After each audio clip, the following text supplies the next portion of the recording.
Wila si o tātou tanu oro pa uti munga, tau suru mai na ia olo awawa lamba. Ia o tātou tanu oro berpa moina mai Samoa, waba atu lua su pitu le mawhanwhana olo pa moina mai Samoa, malona maru le api e lua se polo malawha. O se vainga ap no pātoa mai kai koi, kai taia, kai waka, o rengi mā moe, ngi mā moe i ngai kai waka. E o mai siwa deo au pari, ia, ele o surumano si la, ia o awa poi. O se vainga renai i Waikato, Rotorua Mataupo, taranaki manu tu manei suru la. O se vainga renai pe plenty pasana kin country, Gisborne, Moxville, lau moe Wellingtoni, mai amilia pa mong, taits. Un ko ma ngai ar siro la alu maksa malinga ho i lunga le mongo e ma le bai ka uma le bai le ko kola fa mole o se vai nai wa rapa palms and north navy mais ni tau ranga mani sibai nga no tu ai se pa ia lamba klai setse mono no tu matango fie le tau i langa ia tu i lalo i South Island fa mo umana manu lu ua manu ia sa venga na tana tau mor se pia maro tato no ia wa por clame pa nga solo tato nga et foil ungo le neiva yaso ia si le pia maro tato no ia malenga pa lo na te inga no na lua mo matua pepe phone ile terminei o lo fa tu pula ia ile talvivini i Aotearoa Sila e silon pipisi mai mafai on la matiai pepe phone fa tu afana na mai ai mai se lamba le ono vai aso mua o le tu se ina malitina a la ititi tele mo le tui o lea a fai o le tina po se tausitama caregiver o le fai o le tui pui o la pepe mai le whooping cough le taimi te tau o le awala sili le nai pui ai mai le pisia infection ma fa ititi ai a fianga o le fa mai o tui e le se tutongi mai fai a ono vai aso le matua le pepe fau o na tue fai le tolu masina ma le 5 masina. Ia fa so tai lau fo mai masani e fa mau pe poka aso mo tui pui. A fai o misia le tui mua lau pepe po tui uma a wal popole ai tala noa lau fo mai. Tātou pui a tātou oloa po taonga sile o na tāua. Tau tua nā le tui pui immunize. Tala noa lau fo mai fa tuaina i se taimi vave. Tala falava Samoa o foi nei o eni ma le tatou fale tā vale lau iloa o le Car for You. A fai lava ta sa ili sa tā vale, le aise laisene pe maua le laisene a o e whaingaluenga tū mau, ma le leilo suafa. Whaingo fia lava le Car for You na fisosoani mo oe, maua tatou cashback pe a mana mia le fisosoani. Talofa lava Samoa o a foi le nei o lofa, awa nei ngalo le tatou Facebook page le Car for You, pe te su mai le matou tuatu si tolu se lao Craysel Frontman Rewa, pe fraso tai mai le matou telefoni, over te lau lolo a fitu whaiva na walu pa fasili mo en po alofa. So fase fua. O e mo mia singa luenga le customer service, hospitality, po le avea fo ima leo.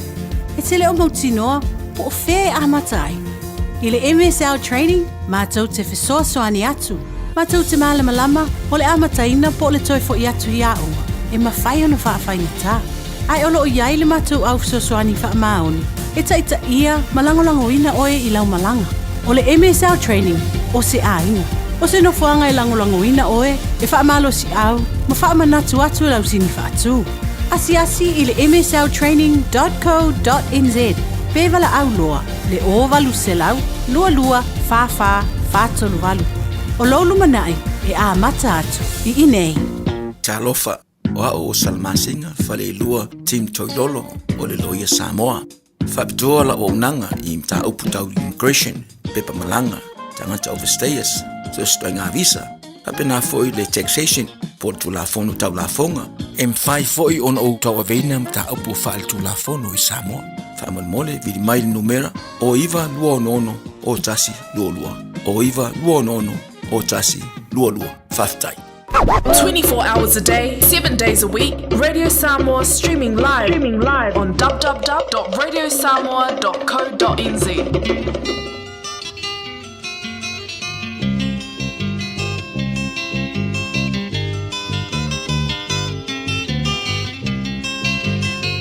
Ua lolo ngole fua male pao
Talaflava o David Tua le nei o lo e whaafonga mai te le Radio Samoa te si lima i watolu a ngō Samoa i manuia le nei aso.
Musica malie awe fefe mana ya sivae Musica malie awe fefe se mai ona tene Usumai la pese malie Ayata mai mai siva siva mai fata mati mau so so Le mai luma awale pa o Se so a imiti fara lolo Awala e te ta fali la pera meio se ta mai Mexico Tata viti mai sito e aina E lo omba tua fo iu aita Uale ma fai la ma olo na fia si vai le malie o le musica Musica malie awe fefe Mana ya si vai Musica malie awe fefe Se mai ona tene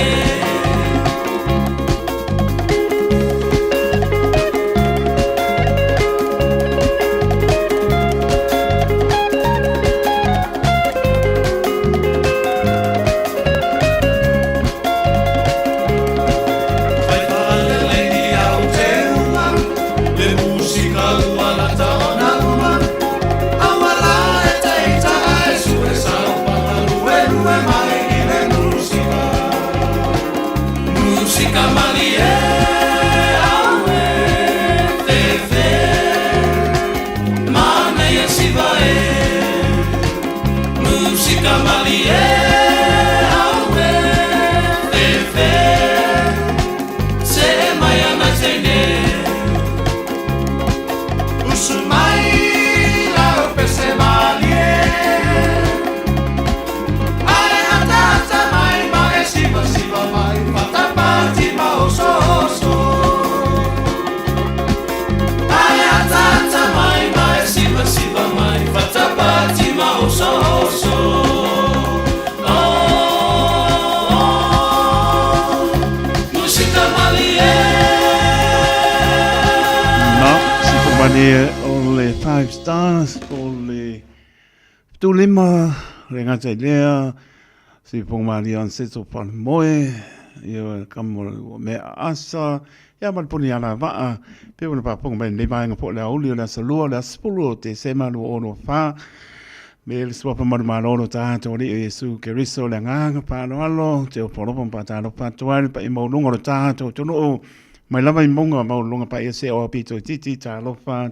lava ma lord for lau so i fu manu yesa mo ta to baba ali si u ne to sanga ya mo lunga pe bi inga po i le tua pa ta lo pa ya pa u ta le lo pa tu na pa ria so sta pa wa te ro nei mane la rangi ya to bi le to so ina le ba yo so i fu ya wan ya nganga ya ina mo i mo ma lo for pa ta pa tu ta lo fa ta no lava pa ta pa to mal le to ta no fai yo ta to wo al po ta o le lo fo le bala ye no foanga ya ta to no lava long si pe ta so i fa yang sa me lo ta to ya mi se lo to so i fo la le ma to wo la au mo want to ya to nei e am ta to vi in pa manu le lo fo le to le o to fia fili nei to sanga lo o lo fa mo lunga lava lo na lo fa lo na le ya e mo ngai foi bon e a pe moe foi mo to malawa le sini ngele lo fo le la bo tanto ba ai moli mano to so fo mo tanto wala to manatu ma sina su tasi o fano atu ma ofa o to pin gano mo tanto lot ma lunga per vi inga po ina tua pata lo patu e to no ma le pangalu po le ta le fala e pu ma pu si to pangan ma le to so se mo tanga sanga si mo to malawa alofa to mo to pata lo patu de ngang pa lo renga te le o uso o tina to pa pino tu li o la to pa salanga e ata tono lo to mo file mo ne le lo to musulo na lava ngang pa yo so sani le sili mo i tato fo i mai ia e ngona salamo pa manatu per salamo le wi ona ta mai e le ia to e fo i lo nai lo fa tu mo tu lantern Christmas mas pia tu lima pa maoni o to fasalanga lo fa tene atu ya mispo na ya pa na leo pa atu wa mai a to so enga le ne to sanga ya la la se me sa du o le na po sele ya te jon po ma tu la le te ya a me pe le vai manu a be a le leo manu yo a wang yang se makangi la se me o ta fai ai lo fine lo te le e o le na mo pe to mai o sai fa tu yo le se me pentai le pe ma lo le po le tu ko ki maka le upenga wase kai o momo ele le unga ne la la fa mo yo tu abano pe na te mai te pe tu abano ne tu le to so fo mo ta so ola ya to so fo mo la ne la la ne tu mo ai lo fa te la tu mo to te mai ti ta te ne fa yu ina to a onga ma no ele pe ngo fie umio ne to sang ya te tonu a ma no to a onga le lo fo le li fam yang fo inisia be ma tai tai tonu a onga ya bi inga fo ile tu a ya la ngona o to tama mo tene le lo fo le li wo umana tala no lo tama tala no lo tina ole na yo o ma tau ave lo tama mo tina o ma tu ya me se lo fo fe au eser tau a ya o lo no ya o lo mano sa mo chau ya o fe la va nga ya o le na ai to fa mana tu te to nga ngana no me tasi na ya mo ta to ngoto lo to tama por teine e to e la ngona lo fi lumna o la pa per tania no fa o e ma to fa matala ya lo fa tel mo to fa por teime tu ya onga pui le to wona ya mai se to ma puta i pe na yo to ma tua ile nei mano longa umio la pe ngai o to famia le ole haoli fonga mua ma taito tau tua mo o sa mo se pai po se taimi ole fiafi na minute ona sai le tu le ole tau tua le fionga le pule ngar mana tai ngar mana le fionga venga le trimana ho se o si le fiel mano le tato no tau tua po net mani na minute ya a mo le ya le fa ya so le li tani tu na tasi o tau tua sunga se yuli mo nau tala i vai fanua i lau lava ngana te mitai panga so le tato por ka me fa mo ya pa mo se no se le radio sa mo le sunga di ma ya ba mai la vai i le por a por le lua so le lua i le so pe tu sai ma pa mo pe a no le sunga di ma ya ba mai sa mo ya na to pa ponga fo in lo tu mai pa pe na ona pa matana mai so le radio sa mo ya no panga solo ale o tato por clame se pa ia le tu la fa suia le fo pa mai po le fionga ni a tau sabe Harrington ya ma se uso ya Isaac Paunga tau tua lo to pa ia ma lo to manu panga solo tato por clame pa talo pe la to lunga le apia por in kano pai a misi lo swap que la qua su e va se mano por que si per le ponga in tu lo swap per la pe poringa pa ta ya mo sa mala nga mai me pone a lo pa te lat pa ta mo yanga pe na fo ya kai for sana mala nga lo pa te latu lai pa amba ya la pa manu ya lo fatu ma no lava le va mai so le e va mai le me lai po le fa do pesasi ia le ta io le ma no Ukraine ma tu pa la ta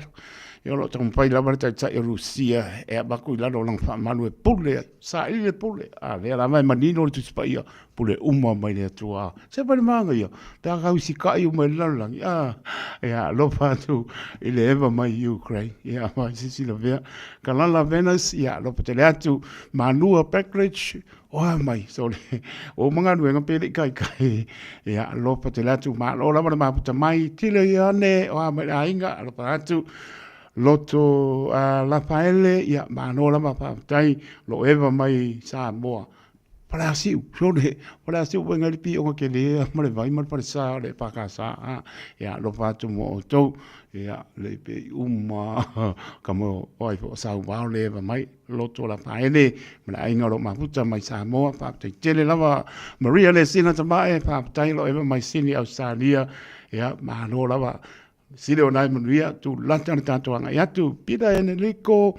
ia o lo pena o na maputa mai i Waitagri i Ranui West Auckland ya mai lanto umala mai lunga le YouTube channel ia malungo le apia poringa ole na ia lofa tena to male tato pesele se sa ili le pionga le loli nganu mana tai mana ia na po sautua o nga etfoi ilonga tono le bayaso malanga hanga pa no ta pia foi programe ia foi i lato promotion lo panga solo ia la silfia lava pe pio mai le pulio le chimana hose ozus afe mai lo le lo ke lo fa kwai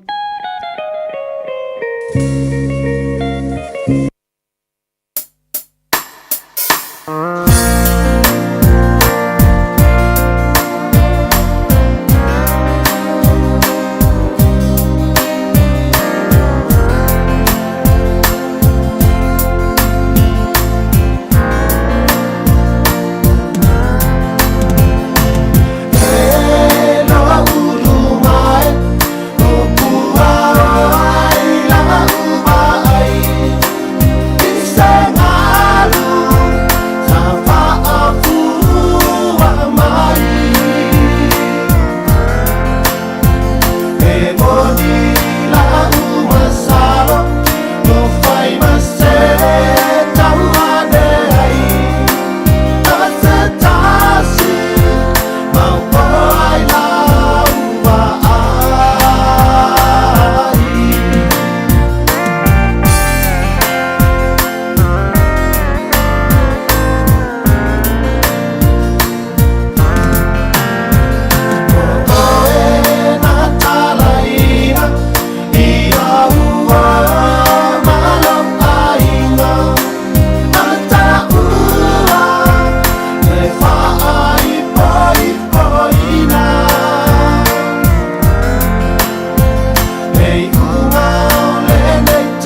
Tangana o le Radio Samoa se furulima iwa toru a mo e tautuaina o e ilangungana fitua so le vai aso.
Maria le pelina o Samoa pe mai eva pa le o e se le manga i po si o po tuanga tatuanga ia tia Sofia Fia ia a eva pa le ia ke le kai eru i moto nga sangase a pe eva pa nei o mona we banga pa le Fia ia po le o moto amro lawa mo malo longa ia pa nga solo po ia por clame ia mo a Sofia Fia ke si masi ia masa sang po manuia le alofa maleanga leo lo tātou atua. So lua mi lute o na tāna le tōrai tasi o le tautua sunga se yuri umalau tātou tala i waipanua I lau lava ngana. Ea, ale, porklame, a oli ma fonga moa mataito, o sui tu langa se oso, wane le, solenga parisala fai, se manu Francis Ioane, o nisi o pofuanga no whenga eisi, se manu, ea, toi fui me polantau tua rea so atai au, ea, taritonu, romu nian manu o taha to tonu, nei vaenga le oli, o lea so lua, la sefulu o te sema, lua o lua wha, Mama yata tau si ui foi o le nei tau sanga. Ia na ngona lava whatau ba ai lumo le lim tātou whautaia e le au noa. Whatau bantu ia Iosepa si osi, ma le ainga o lo maputa mai, ma lia ni ko lau, pena po ia Maria le sina tama e loto la paele e o lo maputa mai Samoa, ti le Ioane, pe po ia Pira Enrico, lo maputa mai West Auckland, ia manisi ke o misi.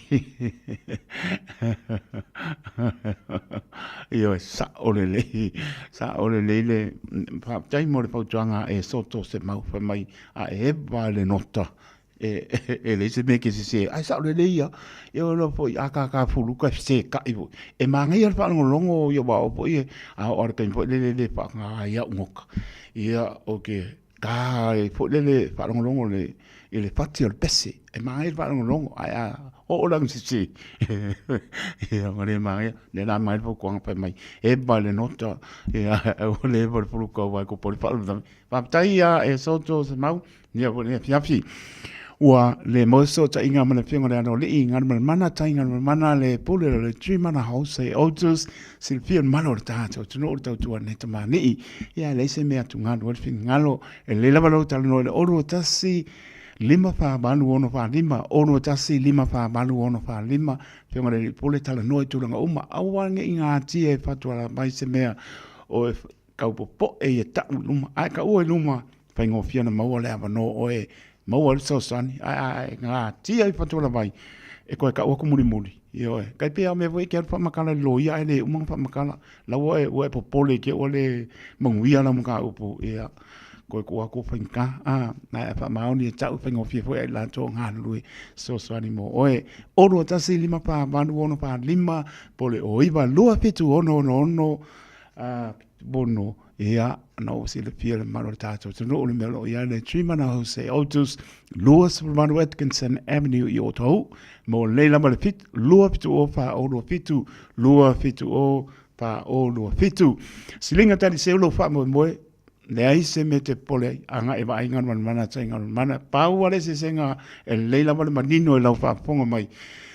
te le anga ala I whaamlianga podcast back manisio po whanga ai mpanga e aungangi me se rusu ka la ko la ka vale io pare tonu tangi talapu pe o le fai atu silinga tali seua e fiua sa ili solo le maua no pare tonu tangi ai talapu o lo ia le lato special finance I nai le trimana house autos tala no yanga mana ia paua le sse ai le tulanga na e te le anga ala I whaamlianga ai maua no sa e mawalo sa ngaron mana tai ngaron mana ai ke le anga ma alai fam yanga I ke wa su aku anga ia tu pe mai tai to ke anga ma ai I fam yanga uma le ai le ko fa manino atu le ai ngo fa ko o ke po ia a mawalo sa bibi I le tu mawalo sa eva pia ki masi ia ai le ia ria tu sang fo ma nga fa no o lo tasi lima fa ma do no fa lima po le lo pitu o fa o lo pitu lo sur Van Atkinson Avenue yo to mo le la ba to ale chi mana o se o dus banu minuto ona tana le tu na tasi tanto se le tu a se yuli o manau I la la nga na tanto tala na fa solo po le tato por clame fa tai ma puta mai a mene ta fo ma ainga fa tai tele New South Wales Oi foi lenga malo New South Wales pole mumu ia elenga kai ila ukala paptai ma tamo sunga ia wow ya payanganga ya marpatua ya hipo ile aba po leota lo vantu uso sunga ia payanganga ya marpatua ya hipo ile ma leota manuia foi po panga mas foi sunga ya yulio pati male patua ya Salafa ya me se po ile sunga le pa ya onga sunga ya wa ya tito ya male pa tu ya leuta ya manuia porta penai mo to fo I tono fa ngai na so fo tono le ya onga pai pe au I kanana fo na sunga le ia onga le ia wao a tito marpatua ia le uta manu palo manu ia po pang uma me sona ia tato matua pa nganga sunga to inga ia maptanga pa le ngama marpatua na ia manu palo manu ia lo fatu pe po le ato tato e kane sia e pa ka sai worry lo pa te atu la todo ato todo malosi e ia pa malo longa le ia to e kane sia o malama le pangano to fia le tua ta penanga o por kalama Krismasi ma le tau sampo ia oli tia me o mane lofa malanga lelo ta tua e se tatango moa pa tai lofa te atu ma lo la vale mapto mai ia le to ma el ka ko peselea se sa ili atu e le sunga se yuli umalau ia ona tato se ai lea tato tala I vai fanua au nyatu le ngana Samo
Vengan po le sila matsu Jehovah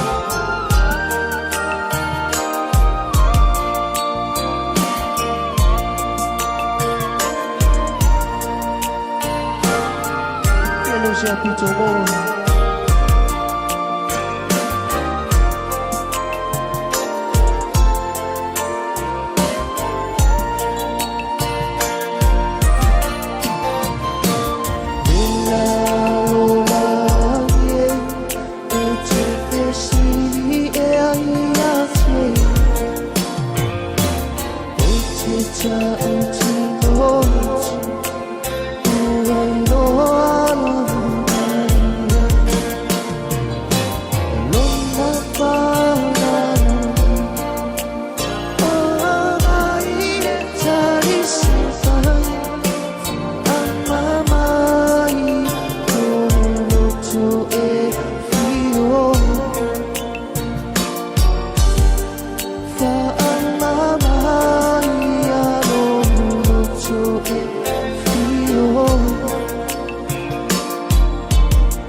tu o moa so ja inga po I amale sunga se yuli malau o tatu tala I vai panua I lau lamangana smela pa ponga samo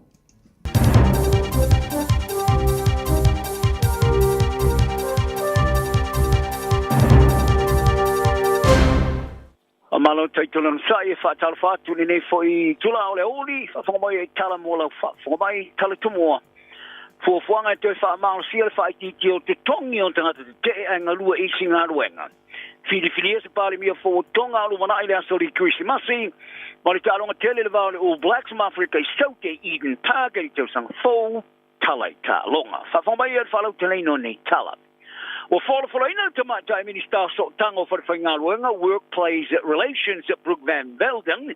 ia fuanga mo le toi fa mal sior fa I kingo tongi maua mo di vaenga o tanga deport partial strikes o ni vaenga te te o tanga te whainga ruenga le fa o na whaia ni so tu ai ngo vaenga la tunga ruenga ai olo o te ta fa sa ina ia fa whainga ruenga mai fa I o tongi maua o tanga te whainga ruenga ina ua ave ser whainga malo le leipa te nei ia le malo si anga le lua sefun mar valu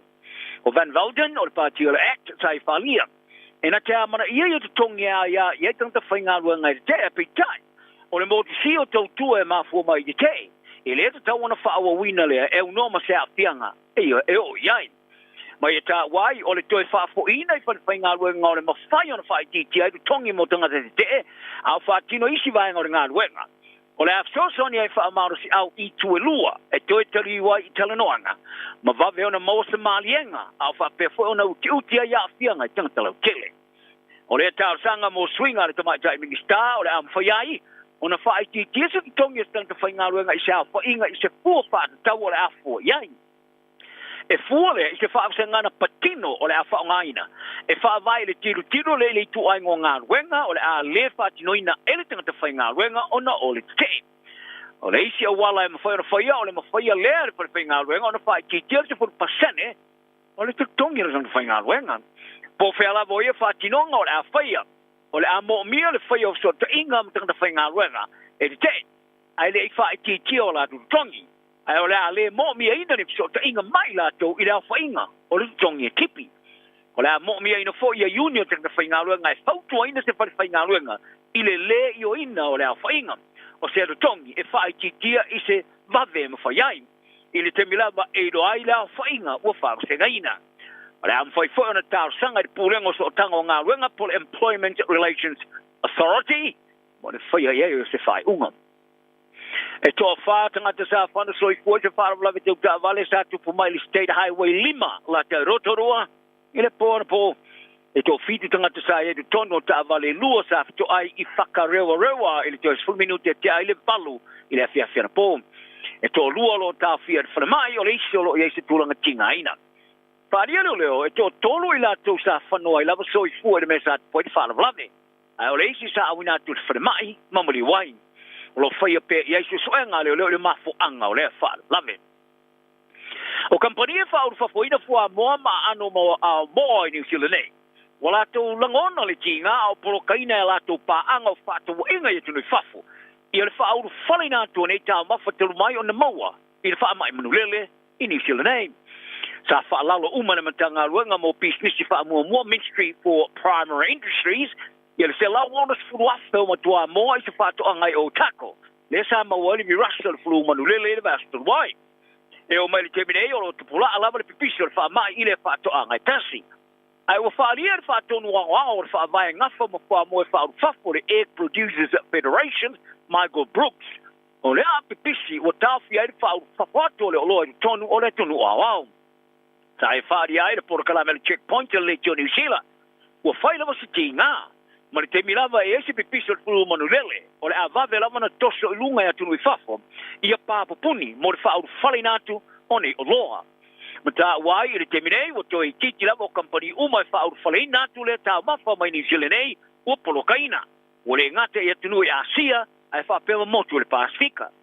Faria Brook o le isi fast food wafo ma tua mall o tau sia mamau ese ma mai fale moa sa apia fulu ile lava fato anga tasi o le fa lalo ina uma o le afono ia sui o le parlamento le moto tonga o lumana ile aso le Christmas mo le fio se parlamento fo le moto e pena sa fa mauni e ponga tala le moto Lord whakafanua sa ia longo ile le tiori sila pasifika fa pea o le fa ma vai leo hua kava mai liku sio si sovereni le zongo fua a lumana le lafa fa tulo na luo le le fa tu tuanga ia teia ele tupu mo mai ai o ile sa falia o lo manino le fa tonga ile simea o le faia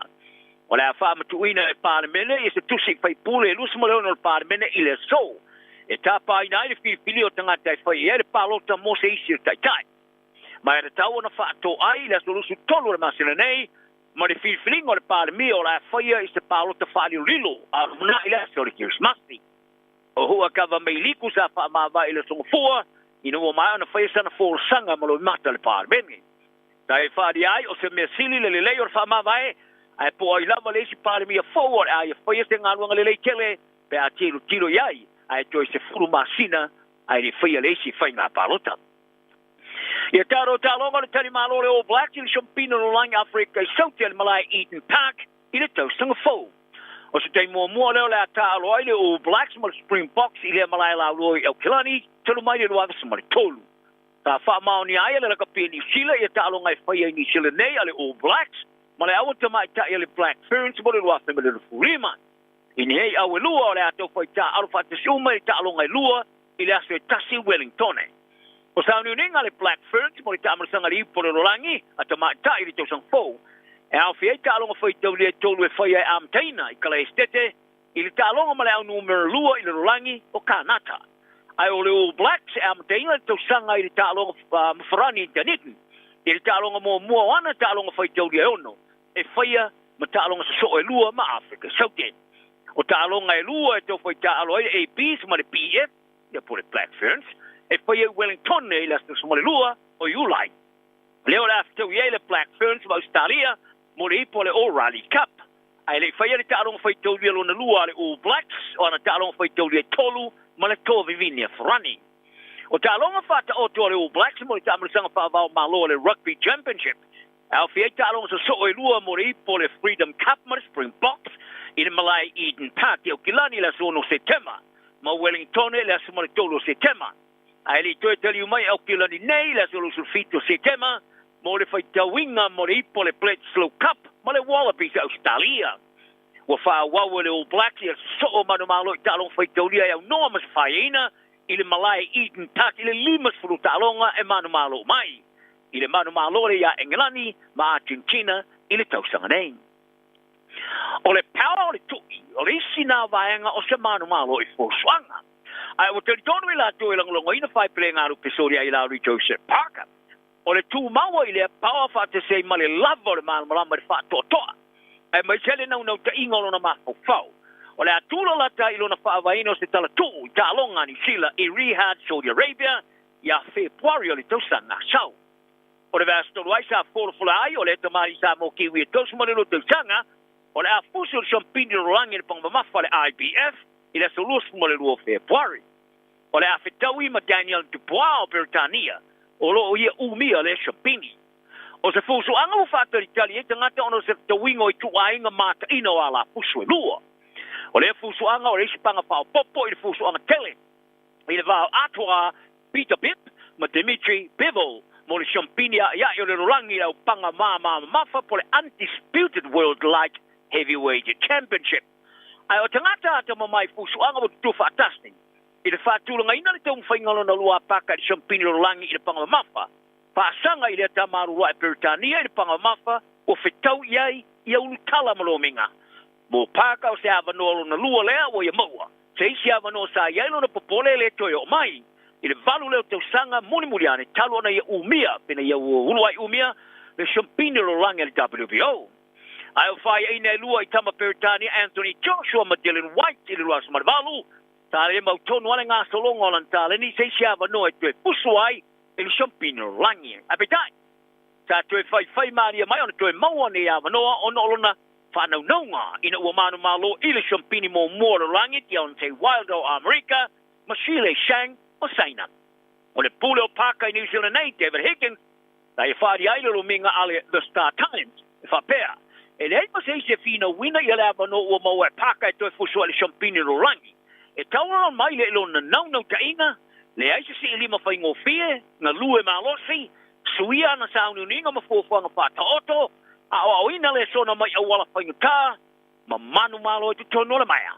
Wharia Hipkins, e ma whai ona i whaalina, a whai e manu malo paka i a Dupois, ma whaalua e ona manu malo e champini rolangi. E whaona o vea ai ma se taunu unga e au sia pitu siri atu le ona mawa e tala anga o ta'alonga ni sila. Ai po se taunu unga pitu siri atu le ona whaingta e au sia ina. O se tamata alo tua ai lau ta polo le New York Mets ili ta'alonga o le softball i Amerika Juan Soto. O ripu te neli tau whai maali lia ma le kalapu i se whea ngainga. Poni o fufonga pale via whafonga mai ai. Ono se lau fitse pulu ma le 5 miliona tala Amerika mo ma le 5 tausanga. Tusa lea, ma le tasi tesi ma le tolu miliona tala. Li butia e le vanga o tala le Associated Press, e eri te tononga. O se uruai whea ngai ngā tupe pito mao e tu le tala anga. O talonga whai au. Ya, mangeso. Tala nao ne yaso, manui e te tauma, so i foia.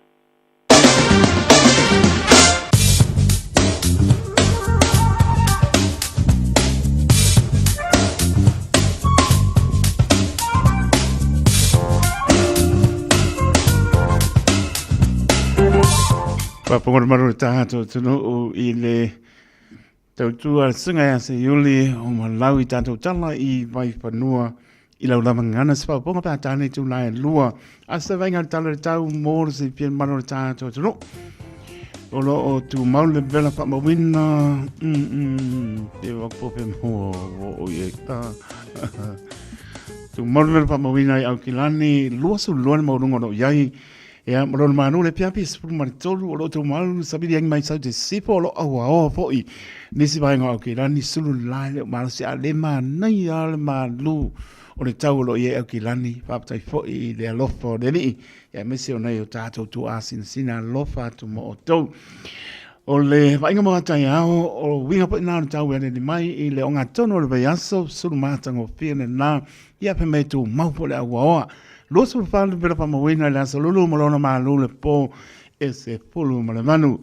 o le vainga la stofi ia suia mai pa o te munga a wa lo su le ma le pera pa mo wina i le stofi mo lona ma lu le po e se pulu ma le balu vinga po na le tau le mai i le aso fa raile luas pulu no po le pera pa mo wina le aso fa raile mo lona ma lu le po su fitu ia mai pa o te munga a wa foi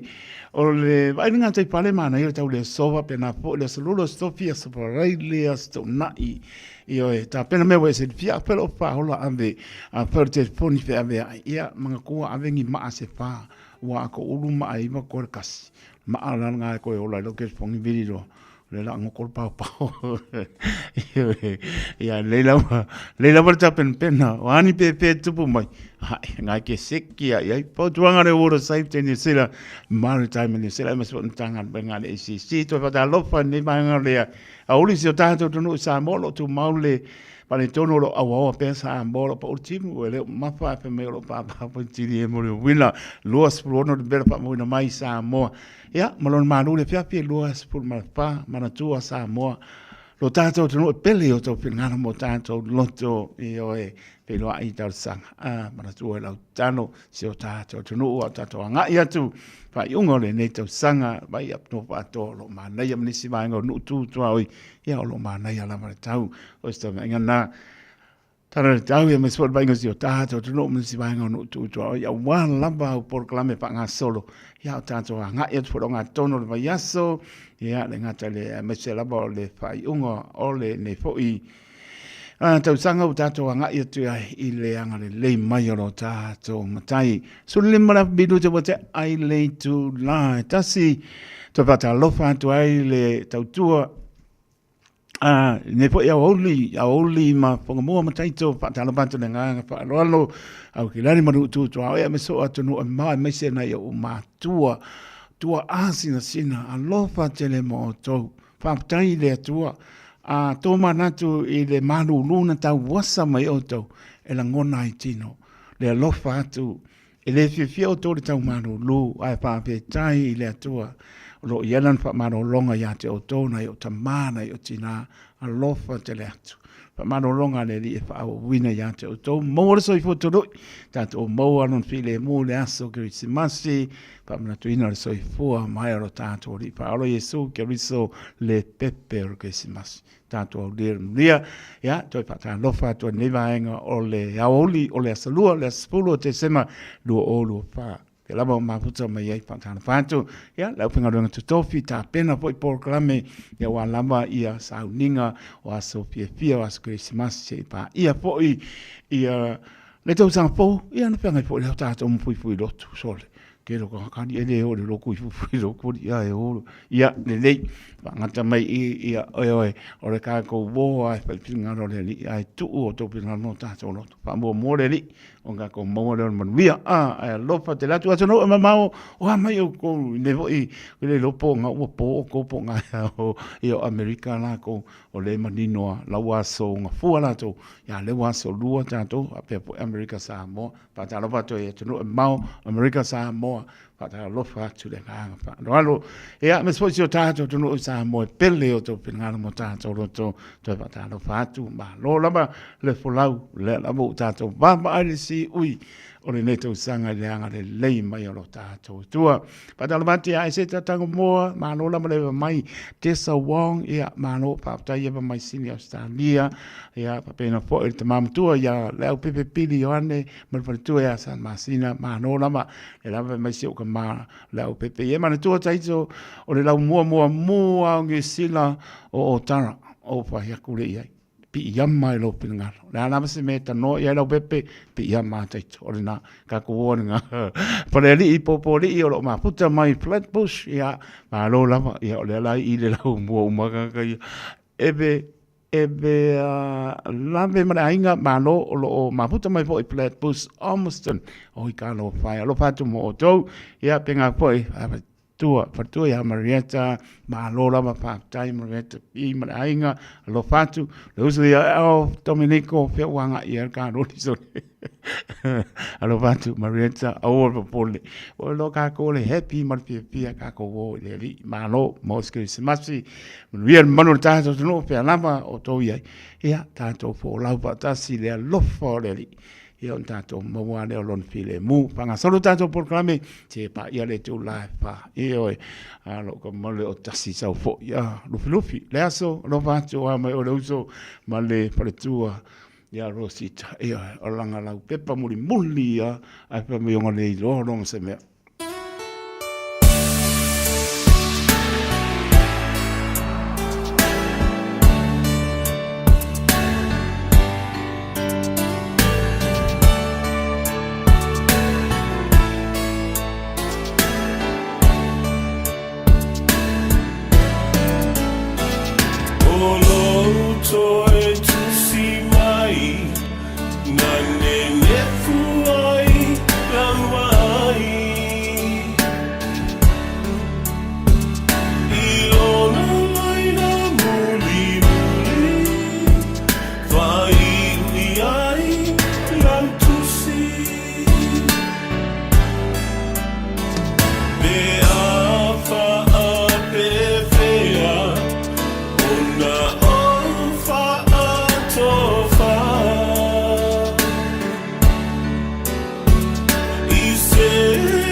Tanga fala senga lo ma fofa.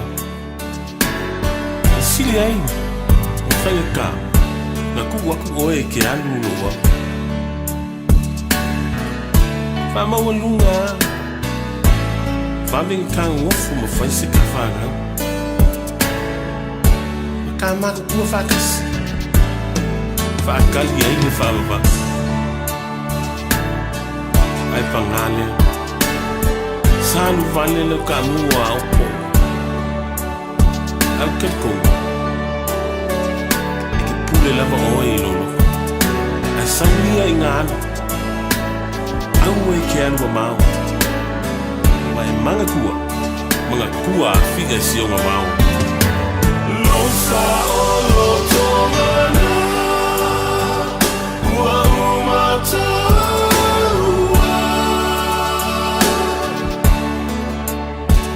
Lelaina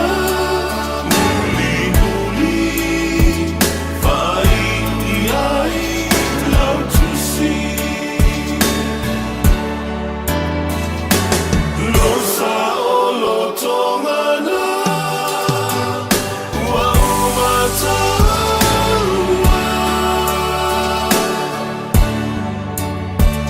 Lelaina muli-muli Fai iai lau tusi Lelaina muli-muli Fai iai lau tusi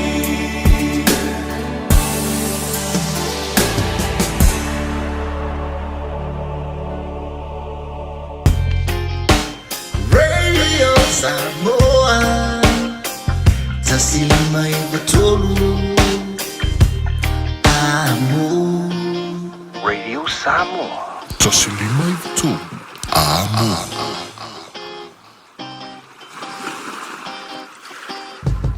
Beta Drive Doctors i le taulanga whaatau I maangele whaapea manrua mo le vaenga o so ngase pe amana o mia e whaatino e fo I matuipui o le whana witi o tuipui le COVID sfuluiva mo I lātou e sfuluan tausanga malunga atu whaapea matuipui o le flu Pala au telefoni, 255-25 mo so wanoe whaatino ai nei au nanga. O fisa whamai I maangele I taftafane o le McDonald. A Manrewa I taftafane o le Whaletusi po le Public Library. Beta Drive Doctors Clinics.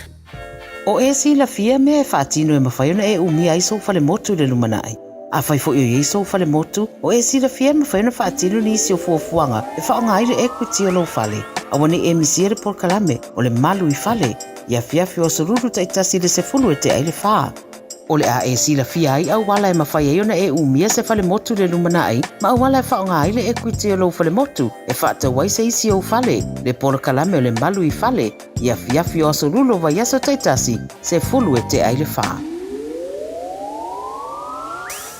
O le R-Dash Travel, o le company numera tasi le taungo fio pasese mo fe malanga inga I Samoa whapea le malanga bai I Samoa I New Zealand ei. A whea de loa I le ofisa o le R-Dash Travel, tasi valu lima Great South Road I Manarua. Pe vili mai I le telefoni tolu I valua o wha o o. Tolu I valua o wha o o mo le R-Dash Travel. Tala falava Samoa o foi nei o eni ma le tatou whale tā wale lauiloa o le Car for You. A whailawa ta sa ilisa tā wale, le aise laisene pe mawale laisene a o e whaingaluenga tū mau, ma le leilo suafa. Whaingo fia lava le Car for You na fisosoani mo oe, maua tatou cashback pe a mana mia le fisosoani. Talofa lava Samoa o afoile nei o lofa, awa nei ngalo le tatou Facebook page le Car for You, pe te su mai le matoto atu si tolu se lao Crazy Front Manrewa, pe faso tai mai le mato telefoni, Ova te lau rolo a fitu whaiva na walu, whawhisili mo en po alofa.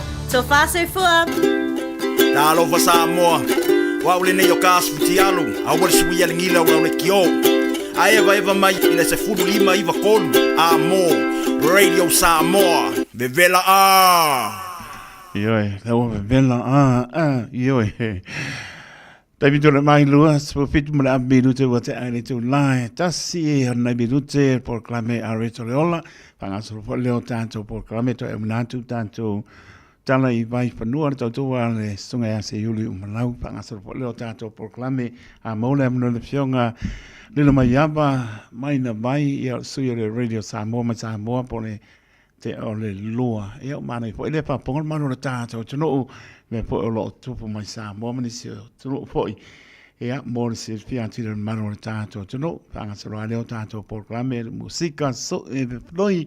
e o nisi o tanto fasi silanga pi anga mana panga ya me so fasi silanga pa pi sinisi se pa ya la male tu lai fa ya sui po le o tanto no fo Yo mai po le fionga ni a taua Sabea L. Harrington ia ma le sunga ia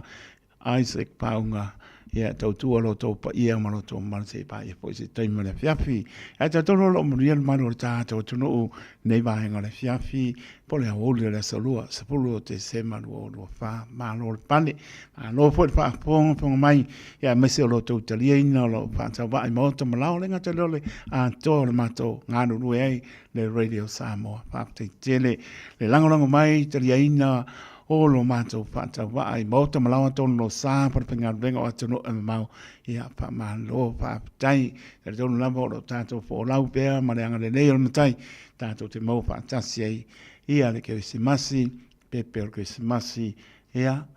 e la mono pa ia le pato nina malo le tonu lamba lo silfia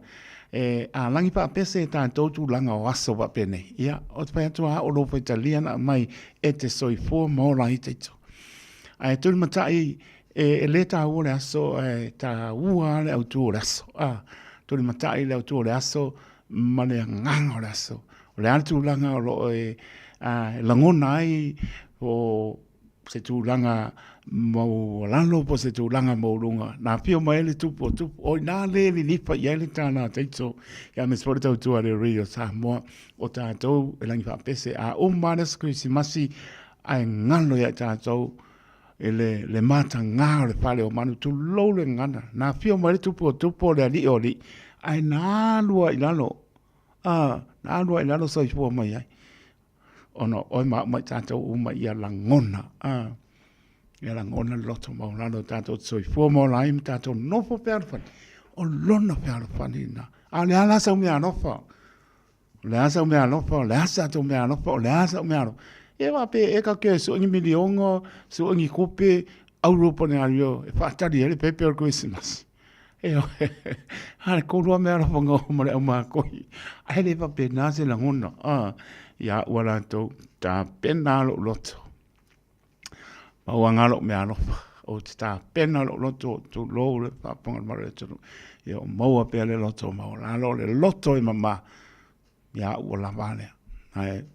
le mpengo ono mo kope pa tani ale pepe o Christmas ya ai alofa te lato mano tato tonu manuia ta pena pa dalvato marieta pi pa te tele lama le pa ai mai au Dominico pa tai pena fo ia tu tasi Whanga le misa pa tai mano leva mai Hastings a se apo foi a se pe e alo fatu mo to manuia ka sa minga o pe apo yo alo fatu mo to Hastings manu tu oi Paulasi pilitanti fa manu no kwele o lo mano si kulanga le wa tano mai ai mo e ungangi mai pa pe mpengo ka mai ai do mangi aso ia na le li e mo ga ukia me wo anga i mai ai ya kasi ai po ya tore tano e ona o se lo se o ai al pese le ke ai so i o nga o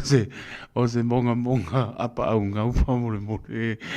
tu tasi vanga le visa lo fat mo via kisima Merry Christmas and Happy New Year a lo fa te atu ma lo le mai e ole na ia oi po oi le Paulasi a pitati nga a lo fa tu fa da lo fa po le songa le au ya Livingstone le fi va ai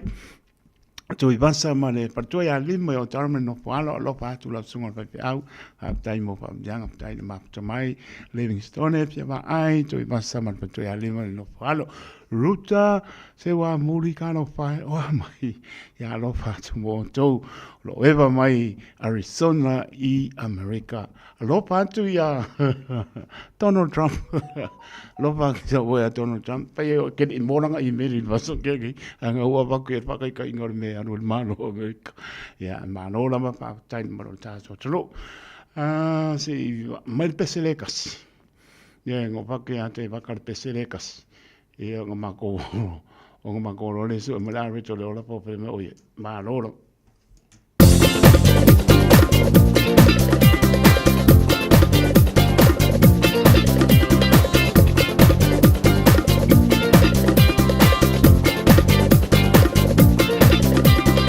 Hauli o kilani tolu tahi mahina nei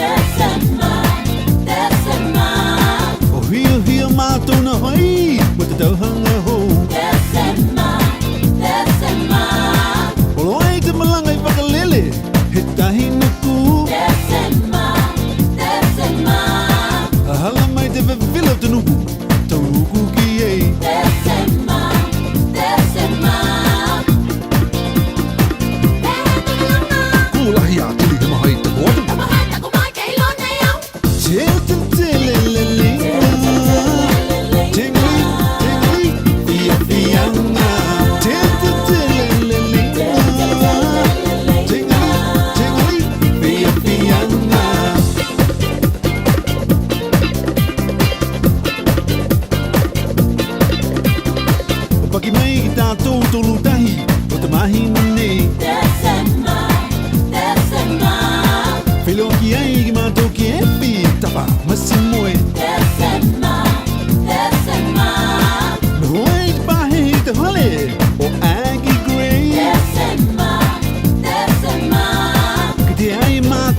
Samoa se fulurima iwa toru a mo e tautuaina o e ilaungangana fitua so le vai aso.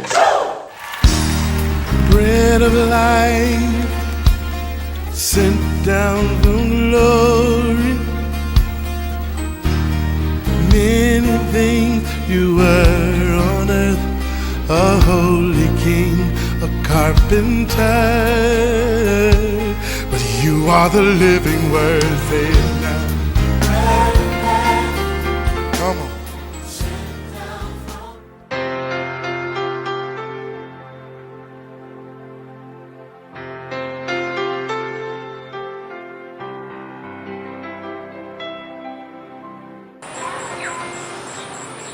Malor so fo manuia ia te o fai ona mai mo me so tai mai ta tu por calambio la reto leola le fo ia so te fatalo fantu ia te o malor so fo manuia o tu sile ia kopo e mo mo fa pe luas fultolu ia male luas fulfa fa per fa tanga awa ai se ta se fa longo ile upu ai le usita ia e tu saia male tangata wa va ai le fa ata iona lava mata na fa nau mai mai ona ru esele oia ua ngalo fo ile winga ona mata ale upole fesili mo oile aso me se oile tau fai tau lau tu spaia fa pe ai se ai fai tau wai lau tu spaia e fai mai le testangata fai ya onga sa wa onga ya sola vai fa pe mai ai fai tau lau tu spaia ia e tau fai e te fai tau moni swinga o lo volanga ai aua e te fai tau uana o se tau mawhainga e te malama ia petele ni mea e kei loa il kuspaia winga ke fai kau e malama ai e sili ai ona e ngā lala i le tua ina ia iai ni swinga na te whaia i le wolanga wafele upo le tua me whaina i le mana e suia lo wolanga e te le whaila ni sangata e tau mawhai a fai tau na tu spaia masu esu ela na tu spaia ele tau mafai esu e moni swinga o lona lava o langa ai kau mafai inga ia su esu e ia i lo ai ngi mese o lo fai mai ai tu spaia e winga istangata winga a fai kau lang ku spaia e vai ki mele anga fai istangata fa pe ia vai sawa me konga ia fika wila wali a ai ale me al ku spaia ele fa pe na o tu spaia o le fa ata o le fa aka le ai fai tau inga le fa aka ama ko fa aka e tilo le fa ata o ai ke lo ku fa e ke lo ku lo wata ai o fa ku sa ya ko por tu spaia e fa pena o le fa aka so se taimi te fai tau ai kai pe ya la ki kilo le fa aka wa la ki kilo le fa aka e fa sa o lo sope ia ma fai fa ngai ia me o lo mata ia pe ngai me foi si tu lo pa lo wis ia ele ia se le fi ki kilo le fa ala ki kilo le fa aka e mo lo lava le lei e o ai vai fa aka fa pengala ku spai ai fa fela pe fa pe ki kilo ku fa aka ke vai lo ke ve ku ngoi o le aka o le silo maku o ku o ile ku mai ele o ia po se aka fo yo se si fo ile le ke ika ia fa pena mal me ku pe fai e ke fai kaula ku spai o lo manga se ia o mai o e ilo ai fa senga o langa o istangata ele ai awa afa penga no vinga o tusa o e markanga ke va ai fa e ke vai kunga sole e se ala ka o so mai o me ku o lo ku mai alu ako e mafua fa pena pe la mele o lo tau fai kau ku spaia se fa makala ku o fo tangat ia le ngaka fo ile si fai tau si e va ai ngi me e ping ye yo lang o ngai kanga kaleanga e mele fa me ku spaia e le fa pena ku spaia a fai tau lo tu spaia fai tau o le fa ata o lo tau tala mai ia te oi mo lo lava le lei awa e ile me a pena fa pe foi lava ke le te mi te fai tau el tu spaia o te tau mafai lava ia fetalai mai le tua e ala ila na upu i lo lava o langa fetalai mo mua mai lo o langa a fai o se fatonunga o ke vai akule fai kau se kala i se me o fatonu le tu ni tangat o ke kau mafai lava o fatonunga lea e mo a mua a fai fo ki fai kau ko se o inga se me se si o fai o ki kau mafai lava o le o inga le mo fa pena foi pe fa pe ki fai kau o se fa manu yanga se o onga le lei mo se tangat ku spai ke mo foi ko manga o se fa manu yanga le mo so le upula mo o le aso ngai sui le awan le fai tau lo tu spai a fai tau lo tu spai a mata i lo va ai ku spai o lo fetalai mai ia te oi. Ai leo le fai kau lo puspa ia. Mai kau fa sepa sepa. Poangi me la vevea ngai ka ngaka ia la alu ke la unga ku ia. Ia la mai lisi la unga mua kuspa ia te oi. Le tua fa manuia si o matu tunu la wo fionga ia ile mana suia o matu wolang. Ia la unga mua ia te matu. Fa ta Yesu. Amen.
manu Yesu. Si pong Maria Aleluia worship te mai tau. Pa mai atu ele tātou por kame a reto le ola. Ni rawa por kame te pena ina e pasta la pa ele kopa. I leva yaso, ma leva yaso. Mori pa mano ma pa tai pasta la pa ele. Ya, mori te pena ina o le lei por kame. Ta toro le upo le ola sulu yo tātou vai. O le malama lama yo tātou. Tātou pia pia. Tātou pia ta dia o asa uma. Sa wale zangpua. Tau le sa ola. Amu ia tātou. Ina ua tala amu ia tātou. O warka mapa pare tino. Ma ngai awo tau mapa pare anganga yasa uma. E se le mana ya. O ngā tasi le putia mre umele. Pia tātou. Ambel bi ingai le tua. So ponga nei por kamela so tai au pe au dia le lofa mananga lelo tātou tua. Tami tu lai mai su tolu me rute ona tāle o le tu lai lua. Ia, spa ponga tātou tala i mai panua i lau lava ngana sunga ia se iuli umalau pa ngā soro tātou por klame pe lava no pai atu a maua so ta inga mare soyi o le radio sa mole pionga ia ni mai iama mai na mai ia umane po ia ne ei pa yaso le li pa ngā soro tātou por klame o le ulang o musika kama mor fia so le pai mai ia le spo mai o le vai la au siringa e ke re saua vai so mai pe e fia ki aka ki aka o iso mai pa ngano pa pasi vai a saua me vole le pe kurengi mai le lei kadi o pa pasi sa pa ilano pakipaki o la pati mo le ni o sa uma pati mo le ni o i er tangata o manatu mai oi ala ngona tangata sole o mo ka seki o kako ia vai se uso ya la na eso ia vauli uso le facto mo e kasile ka mapesi ko le lopo pe le wo el konseki na eso ia vauli mar per tu man no fano lo fatu avai o ngana ko e pai lo konseki ngai sa mo ole mo kwa manga ia ele ofi Sean Dance we kind of pai lo eva mai voli fort nei wori wot i America ma ruta se wa mori ala fatu fitu lasi fanga le misa alo patu ma no lava Paulasi Piliati kule lopo fere pesenga toru manuichi pe uma wa so kam fai ai o vai ai mali mai o nai o pesele o e mo manga o mai ai Paulasi Piliati ia toru manuichi ia lo lungo le uru o le sauna e se kam fai pe mau an waku o por rakwa se spese malo tu tasi haro wai pau ya wai sorry ai le o da ie ke le i o ya la ie sa fa la lo le shonga su lu i kula e ono ale tai ono le fia fai malo ko mafkanga ya le pale malo lo e se le ma ya sa le tu temu fu mantu alofa te atu ma no la male mai dero ta mai uso ma fatua fa tai ma no falo lo eva mai I stamaki lo fatu dero ta mai ma le ai ngali ma no la pena po ya ba lasi u lio fa te tele la ma no la ma tu mai ya via la ma por clamero ta to nga ia tu yai ile crise massi ma le tau sang fo fa mia de ai si ba se pesele po che longa vole ko es to mu ichi lo pesele uso causa mi pego a por me le pang bai pa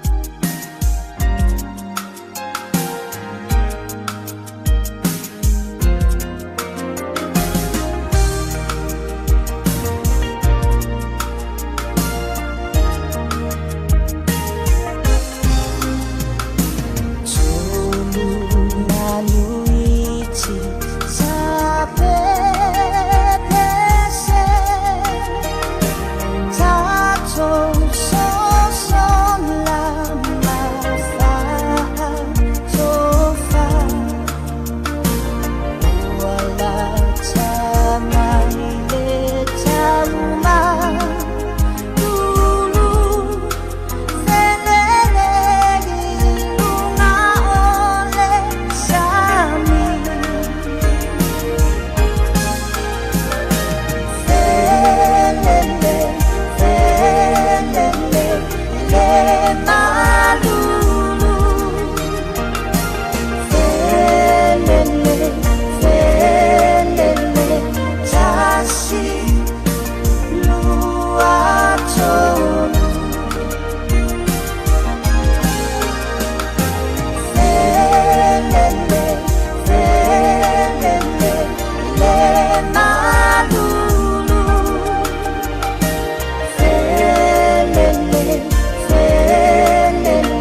Radio Samoa.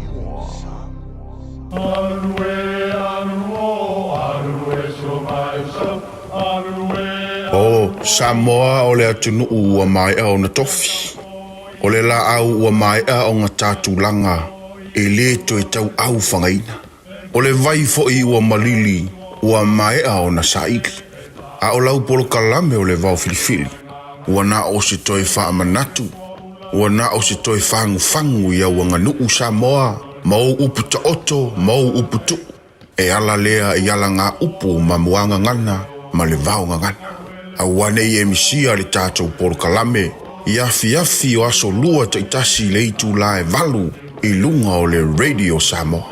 Ia manu ia tele, lau mai moanga ma lau whaasaunga Samoa. Whaonga le tautua le Pacific East il masina toa te sema. Ma mawa i loa manoa te ono mana malo ai whailonga tupe whaase fulu o sau nia mo ana paanga. E lua se fulu whailonga mo Samoa, e lua se fulu whailonga mo tātou i New Zealand nei. Se ina whailonga se fulu i aso tona i o vai aso te tasi. Manatua o loa whawau pia le tātou whabitoa e nao le lima tāna pia e whaonga ina le Pacific East mobile app. E whaatino ai au tupe whamoboni mai lau telefoni whabe ai. Loa manoa fo le tātou direct transfer e tiposi mai e lau tupe le tātou account. Ma whamori ina fisiri lunga o telefoni, ma whaatino la foina o lau tupe ai ngā whapitoa. Mo le tongi no pilio le mai, mo li pe tau tupe tus tupe i soa se whare tupe mai si au nanga i Samoa. O lo ma whaina whaatino ina i le au nanga ale Easy Pay. Asi mai loa i o tātou ofisa i o Tara o Tāhuhu ma le taulau whaatau i mangele. Pe wala au mai le o Varsalau o tasi o nono. Mo se la lata atu i ante oe. Pe wala ale tātou Pacific Easy mobile app mo le direct transfer. E whasa au ailo teimi ai misi o tangata fo i le pensini. Ia manuia tele le kresi masi ma le tausanga fau i ainga umo Samoa. Ma le pulenga ma la whainga renga le Pacific Easy o lau paanga mo tupe whamomoli i Samoa. Awane e misia le nei whaapito tāua ale Shine Dental. O le ato e sele 5 tāla mai le tau o nifo aulo e ono se lau tāla pe ilunga atu. O le nei whaapito e whaangate le aso suma 5 o te semalo o lua wha. A whio mai i le 575 Great South Road Manukau. Be wala au mai i le 255 ono wha. 255 ono wha mo soa manoa i le Shine Dental. O e mo mia singa luenga le customer service, hospitality, po le avea fo ima leo leo. E te leo mautinoa, po o whee amatai.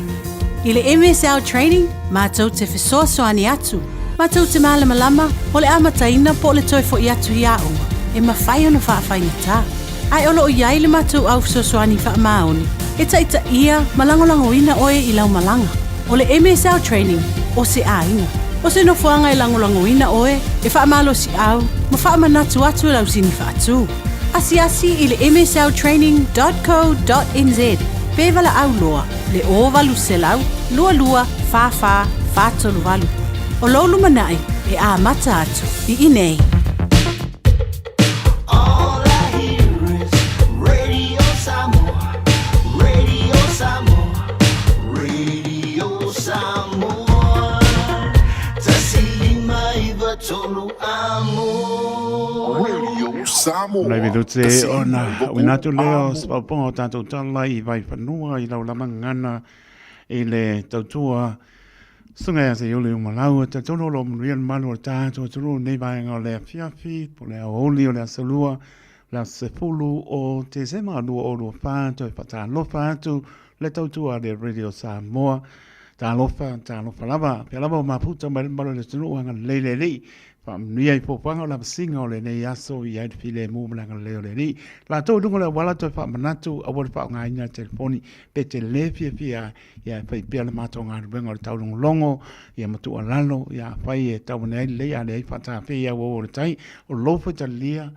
ia ma lofa talia na me le soi fōma o la ia le pautuanga le Radio Samoa a wale wha ngā ina telefoni.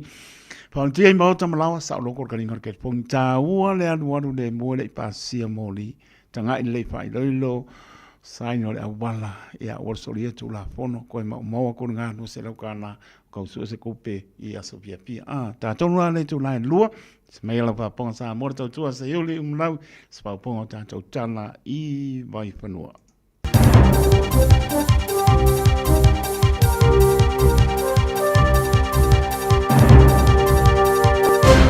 Malo taitula sai fa talfa tu ni foi tula ole oli fa mai tala mola fa mai tala tumoa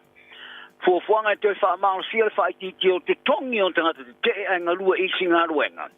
fili se pali mia fo tonga lu mana ile asori Christmasi mali talonga tele le vale o blacks from Africa soute Eden target te sang fo tala ta longa fa mai fa lo tele no ni tala Well, for ina te mai minister so tango for whaingaruenga workplace relations at Brook Van Velden ia fuanga mo le toi fa malo sio fa I tingo tongi maua mo di vaenga o tanga deport partial strikes o ni vaenga te te o tanga whaingaruenga le fa o na whaia ni so tu ai ngo vaenga la tunga ruenga ai olo o te ta fa sa ina ia for whaingaruenga mai fa I tio tongi maua o tanga whaingaruenga ina ua ave ser whainga malo le leipa te nei Ia lea malo si anga le lua sefun mar valu. O Van Velden o le Particular Act sai falia. E na te amana ia te tongi ia tangta whainga ruanga I te pe tai. O le moti si o tau tua e mafua mai I te. E le te tau ana whaawa wina lea e unoma se a fianga. E o iain. Mai e ta wai o le toi whaafo ina I whainga ruanga o le mawhai ona whai titi ai tu tongi mo tanga te. Au whaatino isi vaenga o le ngā ruanga. O le afsosoni ai whaamaro si au I tuelua, e toi tari wai I talanoanga. Ma vave ona mausa malienga, au whapefo ona uti ai a fianga I tangatala utele. O le tausanga mo swinga le tamai tai minister, o le amwhaiai, ona whaai ti tiesu ki tongi stanta whaingaruenga I se au whainga I se fuafata tau o le afua iai. E fuale I se whaafsangana patino o le a whaongaina. E whaavai le tiro le tu ai ngō ngā ruenga o le a le whaatinoina ele tangata whai ngā ruenga ona o le te. O le isi a wala e mawhai ona whaia o le mawhaia lea le whai ngā ruenga ona whai ki tia se furu pasene o le tutongi na tangata whai ngā ruenga. Po wheala vo ia whaatinonga o le a whaia o le a mo mia le whaia o so ta inga ma tangata whai ngā ruenga e te. Ai le I whai ki tia o la tutongi. Ai o le a le mo mia ina ni so ta inga mai la tau I le a whainga o le tutongi e tipi.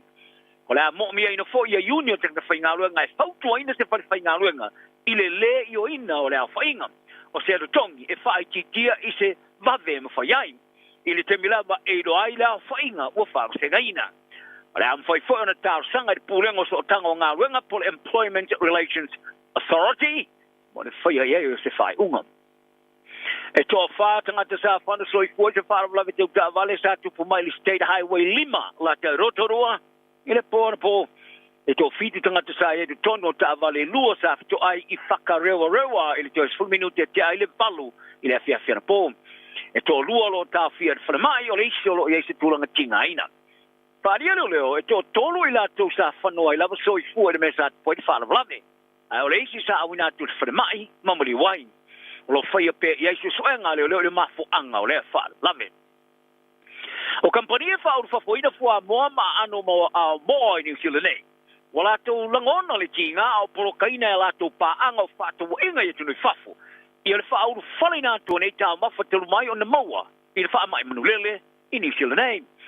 sa fa la lo uma na matanga luanga mo business fa mo ministry for primary industries Ia le se lau ona se fulu afe o matua moa i se whātoa ngai o tako. Le sa mawali mi rasa le fulu manu lele le vastur wai. E o mai le teminei o lo tupula alama le pipisi o le whaamai i le whātoa ngai tasi. Ai o whaaria le whātonu wangwanga o le whaavai ngafa ma wha moe whaaru whafo le Egg Producers Federation, Michael Brooks. O le a pipisi o tawhi ai le whaaru whafato le oloa i tonu o le tonu awao.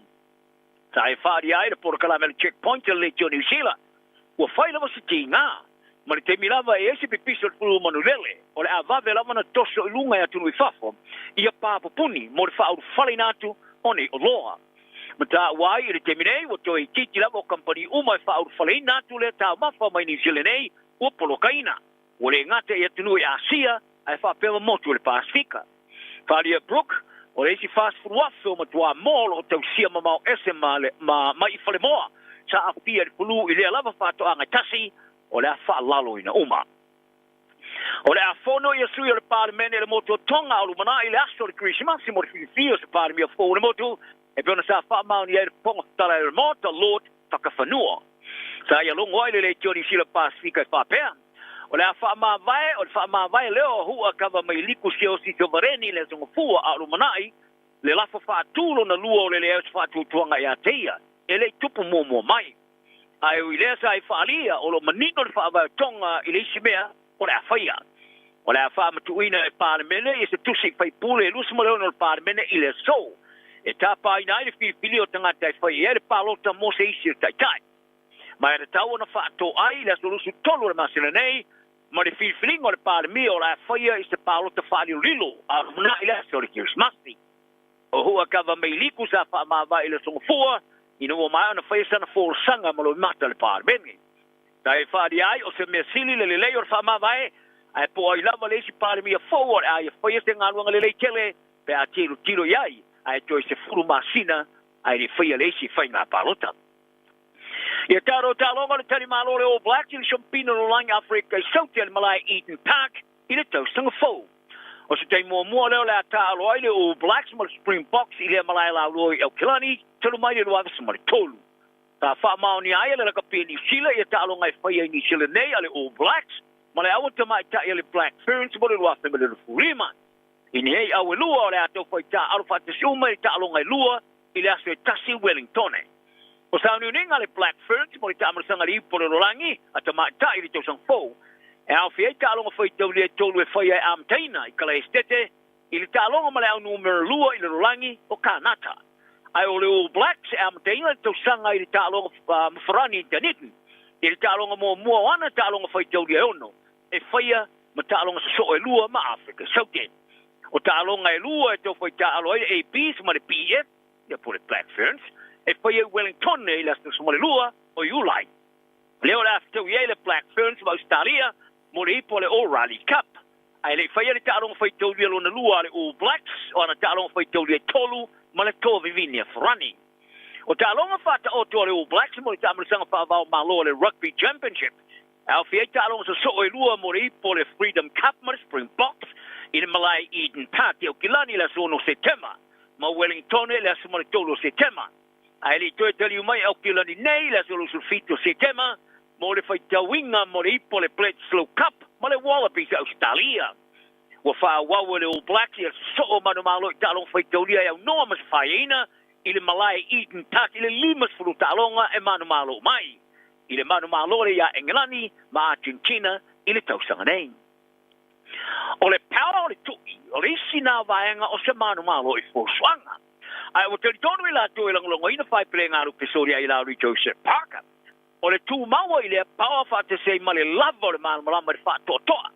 Ai mai sele nau nau ta ingolo na mafau. O le atula lata i lona whaavaina o se tala tū i ta alonga ni sila i Riyadh, Saudi Arabia, i a Februari o le tausanga sau.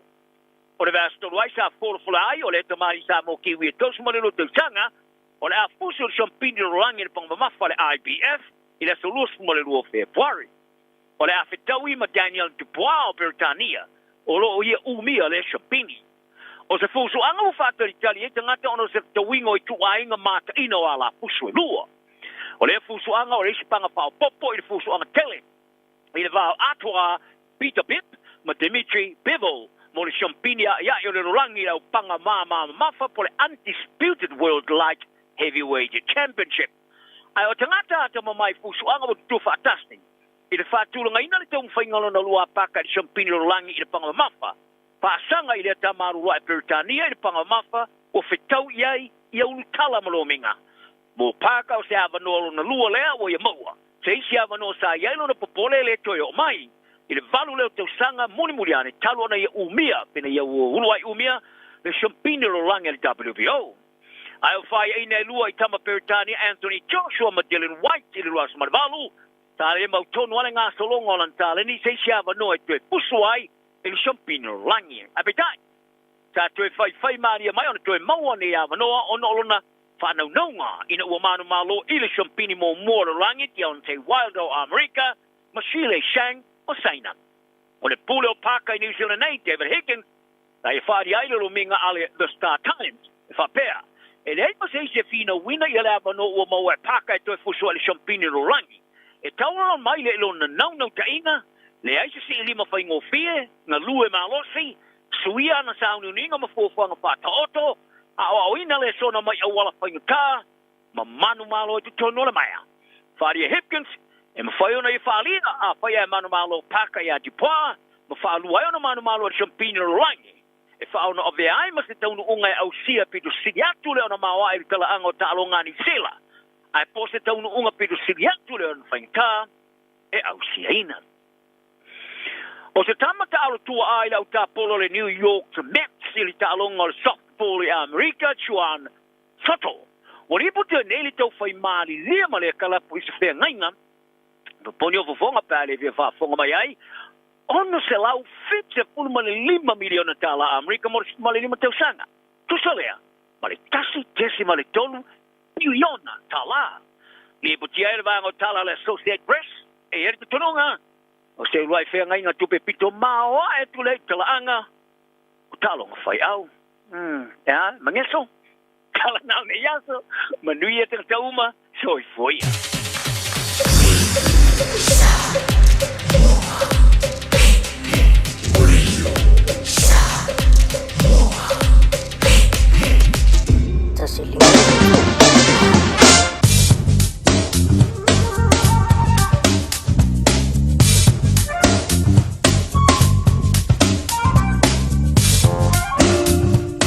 Whangaramaro ni tātou tono o tau tō muli le sunga a se iuli umalau I tātou tala I vai whanua. Lo au I nātu lama le tātou ngana. Mori whamaroma le whapatai. Sunga a se iuli umalau mori an tau tua pat ne aso se. Toi po I mai po spau ponga lana tau tua I le aso a tai au. O sta venga tala le tau ia ua lama le sirpia au por kalame pa ngā solo. O lo tu mau lama le mera pa mawina I au ki lani loa su loa le maurunga o lo iai o lo awawan si baenga o au ki lani su tolu le manu lo I le po. Nyoi, ai bebe la le po. O le venga mo antai alo ngā tona vai aso winga pa ina le tau e ali mai. Tu mau su lo la awawan si baenga o au ki lani loa sepulu pāne mera pa mawina le o ngā tonu o le vai aso. Malona manu le po sepulu pāne lona maulalo. Anga tu le astofi pa uti munga au ao fo is losu lima de pa mawina ele astofi mo no manu pos banu lona maulalo winga po na tau e ali mai le aso farele e pe me pa uti munga pe me pa uki munga ko sulmo la e manga kia io e losu lona de pa mawina ile aso farele ya malona ma lo le pos fitu lona maulalo o lo tu mau po winga na tau tonu si ta no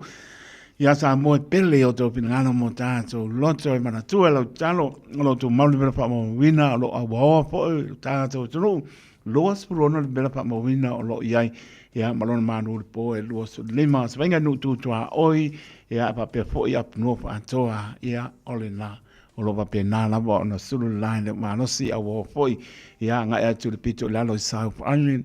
klais tete mo no tu tua oi ya la ko lengi ku saida ya ba fo ngongo wa ya ko ki makale penga ia a wasa tai hau mo au ke polo koe o mai au ko ia sta venga na tara tau mo si pil malo ta to no ia mai se au por klame pa nga solo tavi to mai leo su tolu mora minuto o te ai le tu lai lua tau tua de radio Samoa so lima iwa tolu a mo le fiafi o le aoli la salua spulu o te se malu o lua fa ia se itania ia sui radio Samoa mai Samoa le pia ngai ani mai ava mai na vai pe atu sai mal pa moi ia le ai pe ang pe atu pa ia so le ri tonu fo ia mo stai me o luma ia e toi fa ta lo fa tu maro le ta tu tro pe la ma puta mai ai au ki lani mo tu tra o ia lo fa te atu ia pe vo ia tu no mau fa tai lo to lang mai te li no lo fa ta va I mo te malawa ton lo sa pa nga venga pa te te le lama pa ni le ri pa pe po le pa nga pa ia le tu o lo fa no manu a wasa mo atai au ia alofa te latu mto fa tano patu talo pa lungo le penga tpa ilangi la to ma puta mai ai dero ta mai ma patua ma no poalo stamaki ia pena po ia ba lasi u leo ia ma ingolo fa pena ma puta mai fa te tele lava ia tuna moli ma inga lo te latu pa tai nai ma mai anga at fo ki smas ka gopa kasiano sa nele ia ma no lava ma puta mai ol pole afi ta mante ia leva mai fratiu ia pa ke lima eva mai le fio anga fratiu e umolo fratiu so olo ma fala kaya o sa onga abar kau pai langam lei pa mo le pasa wolo foi e le lava pasa e umolo oi le ai ia ko fa foi mai ne umolo fratiu tata puala e ngai mago ko uanga a lokulo e o soro mako mlai vale pula ka mlai vale le mau ke lole ia le swapale ia pa pepo ia la po la fa langi mai ia paleolo e mo ko ro li isa tu mo pro fiorna ia le pesenga e ke adu lo fa mlai vale ia ku so sa tu mo pro fiorna lenga sili ka wanga yo uile ai kuongo manga ia ola ia ngai le top te ia za tu mo flopi mo le to fa malo inu malama ile fa pe fa pito manu ia tama la to tana lo ngutu mo le pito lo ona to le fia e o suanga la vol va tele fa pena la ma ile mo ni ma mo le fa malo ma fa tai e tio tato tu no fio anga malama tu moa ia mo tele sala pai sa pa penanta pena apa po ele o nei ia le pe mai o ma ko nge ya o ko ka ya sa ba ma nga yo po le tunu po le o ma to nei ya o to ta ya ko yo so po le la ba si de na ya pa ma lo va tai fio anga ta pena ina matango fio anga e o se ko ro ku ro si singa se aso pio anga sa pa pena ia pa po le mo stola ia pati lava pia de li na ufa matango fia ai foi ia se o to fio anga ile anga ia to da ku lisi mai mo aku ka milo ia sa moa to ia matango fie mo na to fa mano ma fa tai e tupu mai e tu lo to la fo lo lo tu tono fio anga ia me se foi ia o le apenga benga stofi o lo pena foi ia on fo la tala lei i tono fio anga te tas pa malo fa tai le tawivi ma lo sa il ma lo o to ngal venga e muli ya te o to ia ma ko la fa pito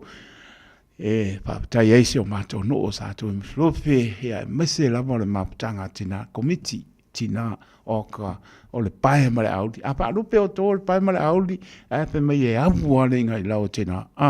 mo le to pa malo so no sa tu mflofe ya sunga to ina ya tai se yo apo ma per tua e pa ka sa to no sa tu mflofe mese kalesia Catholico, Soswani, Alopatu, Metisi, Pelaunga, Patua, Alopatu, Pepo EOG, Alofa te le atu mo, tu maualo to tele, ma te teusi o tātou fio angai sātu i mrupi, alofa atu poi, ta māmatina, mese o lava i alon whanau, tātou mō whatasi, sekresi masi tau sanga fō ria. Tawitura mai sipu wanubara birutu o te ale tū lai lua, ango fai yaku la kama o la eso ia ba uri sore saungi mase ka pese o musika wa osa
seata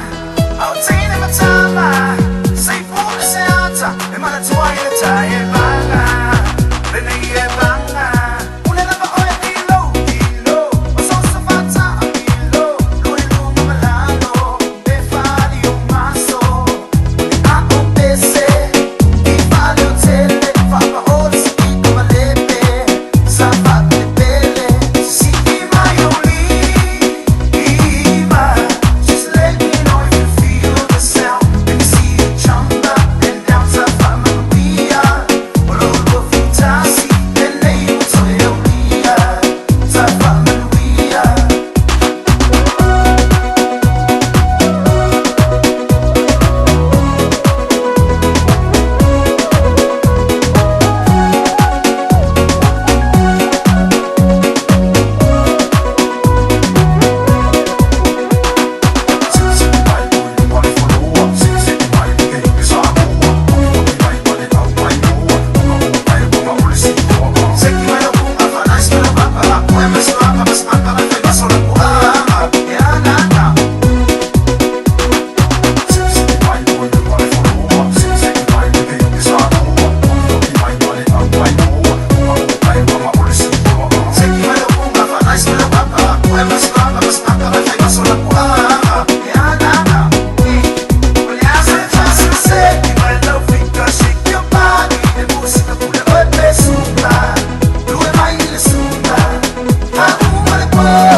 na pta inga lona lua mo mātua o Pepe Fou. I le taimi nei o lo whaatupula i ai le talivivini i Aotearoa New Zealand. E silon pipisi mai mawhai o lapati ai lamati ai Pepe Fou whaatu a whananau mai. Ai mai se lama i le ono vai aso mua mua o le tu ese ina ma le tina au la ititi tele mo le tui. O lea a whai o le tina po se tausitama caregiver o le whai o le tui pui pui o lau pepe mai le whooping cough le taimi te tau o le awala sili le nae pui pui ai mai le pisia infection ma wha iti ai a fianga o le wha mai. O tui e le se tutongi mai whai pe a ono vai aso le matua o le Pepe Fou o na tue whai le tolu masina ma le 5 masina. Ia wha afso o tai lau fo mai masani e wha mau pe poka aso mo tui pui pui. A whai o misia le tui mua mua lau Pepe o tui uma a wal popole ai tala noa lau fo mai. Tātou pui pui a tātou oloa po taonga sile o na tāua. Tau tua nā le tui pui pui immunize. Tala noa lau fo mai whaatua tuaina i se taimi vave. Awane e misia le nei whaapitoa tāua Ale Shine Dental. O le ato e sele 5 tāla mai le tau nifo aulo e ono se lau tāla pe ilunga atu. O le nei whaapitoa e whaangate la susuma 5 o te semalo o lua wha. A whio mai i le 5 Great South Road Manukau. Be vala au mai i le 2 ono ono wha. 2 ono ono wha mo soa vanoa i le Shine Dental. E silia ma le se lau fale oloa i Samoa e mawhai ona whaanga i le talofa voucher mo whaatanga alu a inga. E le atua lava se 5 milu te lafu antuai mai New Zealand, Australia, Amerika, mai si antunuu. Ai tau nuu i telefoni maolo e whaanga le talofa voucher e whai e le whaatau. E mawhai fui ona tungi e tuai le cash power wha pēle pili o le vai iso o se taimi. Angai loa i le www.pacific40.com e lafu ai se talofa voucher mo lo a inga i Samoa. Mo nisi whaamtalanga vala umai le olua tasi o valu tolu lua tolu po le info@pacific40.com. Masala ua e vaai i fale fo mai po o taa vale ale fono ma e whape ane ua nao au nanga tau soifua malolo ina ma nifo mātau te whaia. E tele le fesosoani e maua ia mātau. Fesosoani mo le ola manuia o le mawhauwhau. Polo kalame e tau fia ai le tau mawhatapaa. Fesosoani mo tina ma pepe. Fesosoani mo whaia o siaki i le fale mai. Fesosoani mo sauwanga i a inga. Fesosoani mo whanau ua hiu ma le aonga. Mo nisi whamatalanga, tanga i ane i lupenga ta whailangi www.thefono.org. Pe vala au le o valu selau, Fono for you. O valu selau, tolu ono whaavalu.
Along all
yo tatala tala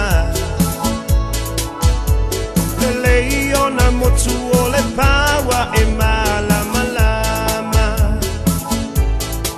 Pungai olo uingo a fa ape alo na mafua anga Atonu e fai malu I o se tasi I le nei o langa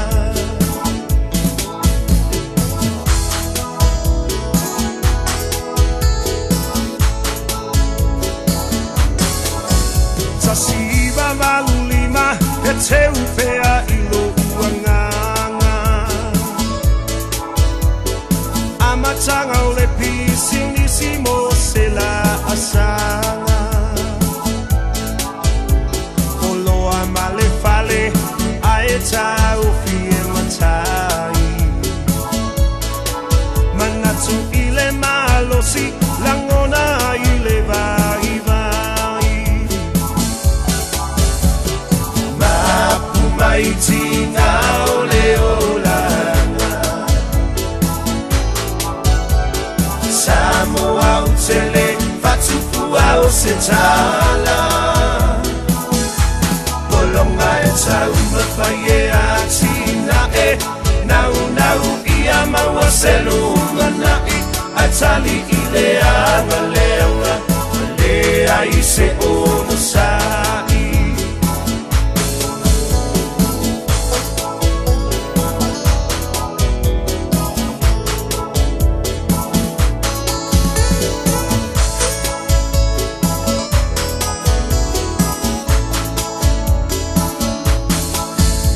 O mai tau sanga fea ngai pea mawhainga tā Nono fo I malono uta Wa pei I tau se pango tā Talafe a vea I solo molia I le tula kono Whai mai e tafi e se ita o whanue umi o sa o loto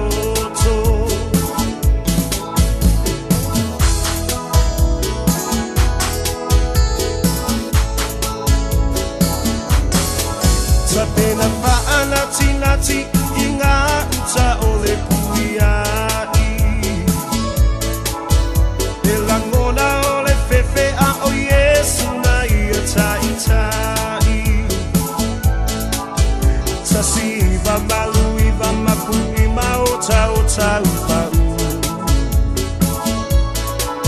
Ai amata le tanu finau ina ia mautu Maiti ngā ole olanga Samoa utele fatufu au se tala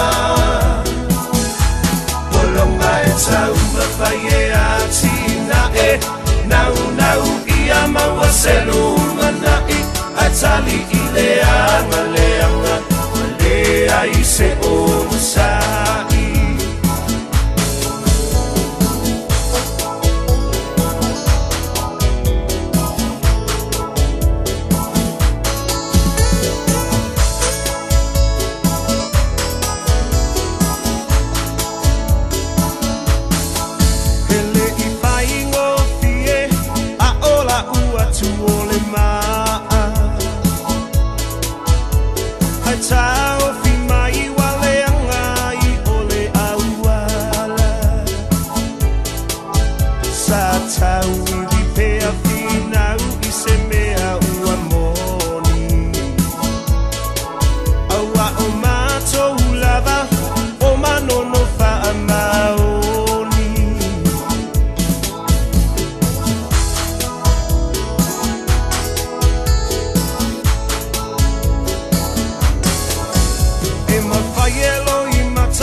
Mapuitinga lea wa fa ai no ai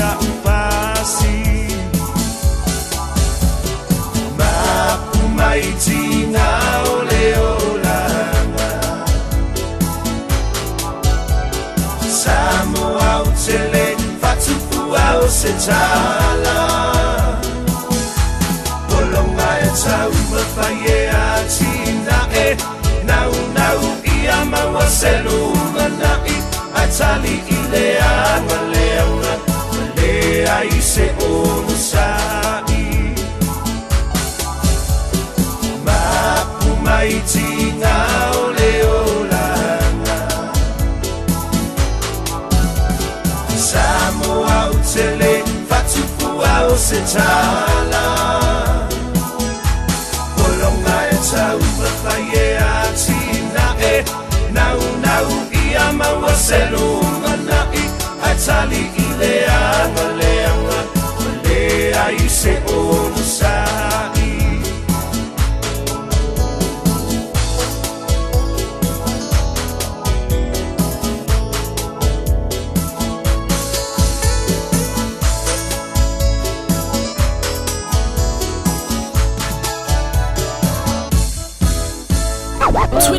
hours a day, 7 days a week. Radio Samoa streaming live on www.radiosamoa.co.nz. Lo soifua maloloina o lo iou lava ao. Por kala me fauta le soifua maloloina o le amatalia i le aso whao me i le valu i le whiawhi se ia pā ia le tūlai iwa i le bō. Awinatu ia te oe whalalonga masani a le Beta Tribe Doctors ma le Beta Tribe Community Trust fantasia ma le Radio Samoa. Talofa Samoa, o leo whangasoro whainga me alofa o aso whiawhia o lau tumana wholesale autos. Tui in mailo sa, ma moa tuai sau se leni tolu after cashback, ai iai inga whaaktoa. A whio ane lo le tumana wholesale autos, i le lua valu Atkinson Avenue i o Tahuhu, pe vala au deli pule i a ngalwan mana tai ngalwan mana, i le lua fitu o wha o fitu. Lua fitu o wha o fitu, po le over se lau wha ono lua ono lua tasi. Over se lau wha ono lua ono lua tasi. Tumana o le tali ole, yoi. Talofa Samoa, o Atish Narayan, o le Licensed Immigration Advisor mo le Auckland South Immigration Consultants. E visosoani mo so se tu ai ngā visa e malanga mai e New Zealand po Australia. Telefoni mai nei loa i le o valu o tasi o no valu wha fitulua. Po le olua tasi o no valu fitulua tolu o. Talofa Samoa, wala tamaile Christmasi. Tele whaapitoa a le Papatoetoe Trading Center. La tau te whaatawina mai ma whaatawina atu mea whale fau ma second hand. Maua pusa tu, moenga se tino foa. Ma le telo isi mea whale. Susu mai i le Papatoetoe Trading Center. I le iwa Rangitoto Road, Papatoetoe. Pe vala au le lua fitu valu tasi o valu lima. Lua fitu valu tasi o valu lima. Radio Samoa tasi lima i batolu amo. Radio Samoa tasi lima i batolu amo.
Io kama ko nei se leo di Sprolo mi te ona tāna le tulai tolu tātou tāna I vai panua ngana peritania lo tampai lava so ta inga male sui o le Radio Samoa mai Samoa pio ngā riro mai awa mai na mai ia maua po I le amnoa ia taritonu o le lei ia le po I pelama pai atu e pai aso le li ia taritonu lo manui ia lava le manu le tātou tonu I lau pa ponga tā pua I mai I maota malawa au kirani manu tutua oi o atunu e mau. Ia taritonu o lo iai pēr le pile mu le li maota malawa. Pēr lama tālo loa ia le manu le tunu nei aso. Taritonu lama ia uli tia me uma le pa maoni o le lofa o le li. Ia taritonu lama ia pēr lama tātou tianga iai. Ia tātou pa moe lama ia au lofa o le li epso soane mo I tātou. Ia mai se o leo e si latu ia langono tangata pā tua whatau muama o tātou sā anga li pai unga le nei tau sanga. Tātou te le leone me tupu I le si lua tolu wha 5 minute o lumnai. Ia alo tātou pā tua wha maoni le lofa le li. Tau taipe o ia lo tātou sā e whatau luina le manuia. Tātou maua le aso e pe o na tōni matai I langono le au kio siano pā tua pā manatu ina soifua mai o le pepe o Christmas. Sau nia I tātou. Tātou mea lofa mo le lei o le soifua o po ina. Ia mo ia malona pinangalo. Ia tātou whaia pēa malona pinangalo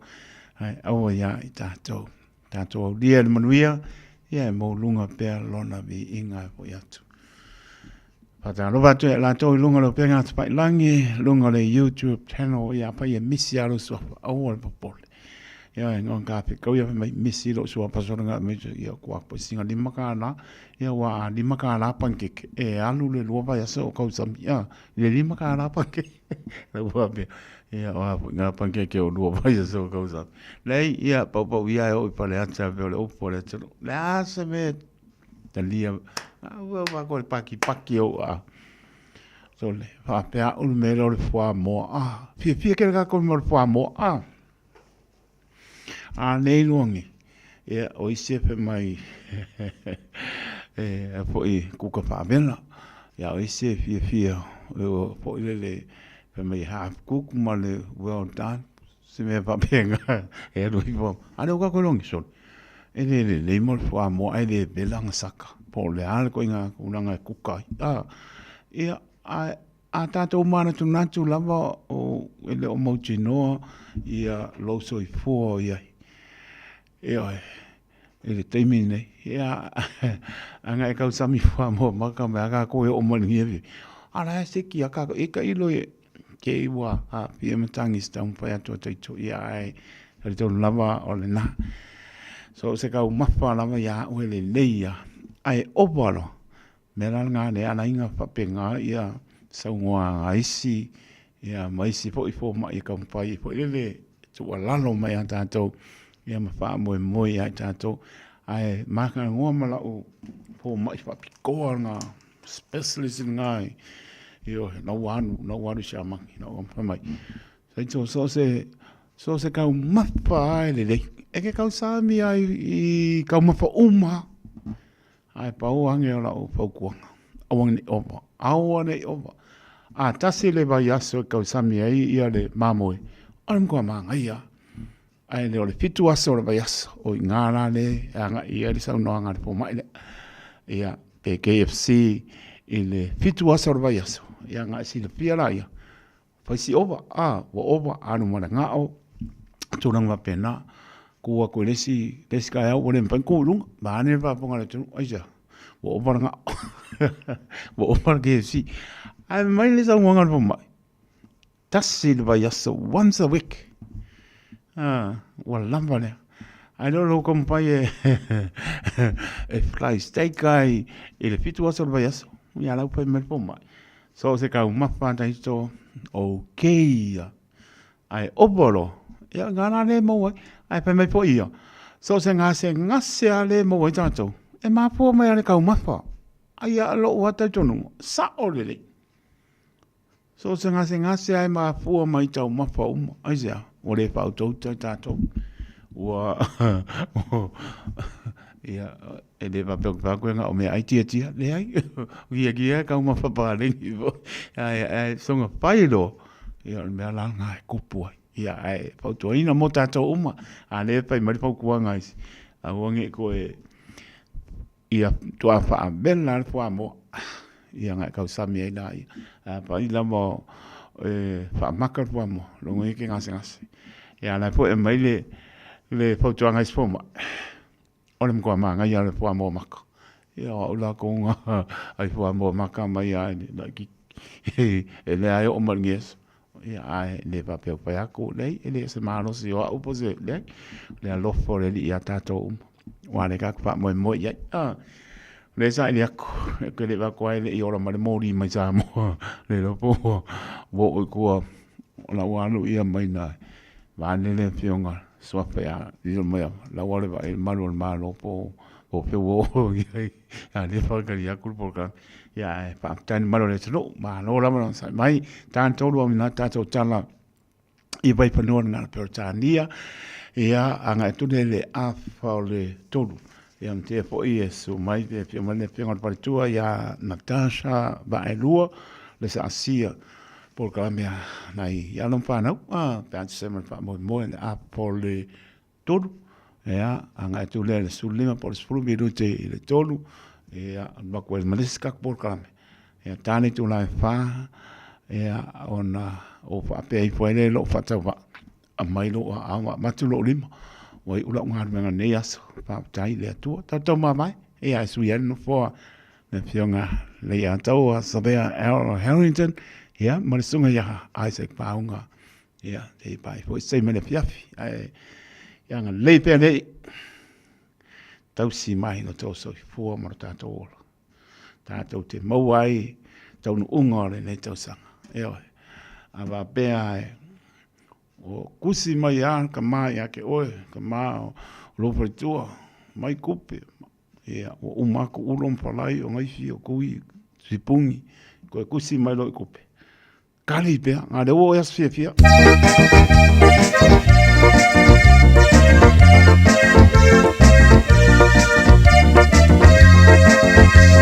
te o fo llama i le alofa e tu si mai i tu pe vai a so uma fa ala mai a o taulanga vai olea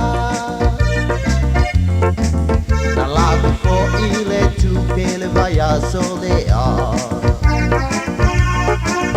i sa nga tu pe ta ia pe ole palesa pela tua i tu pela al oni usila o ole lava mana ya lo wata mai wa pa ai loa ai pa to ko ia matua na matu pa ai la no po ala utama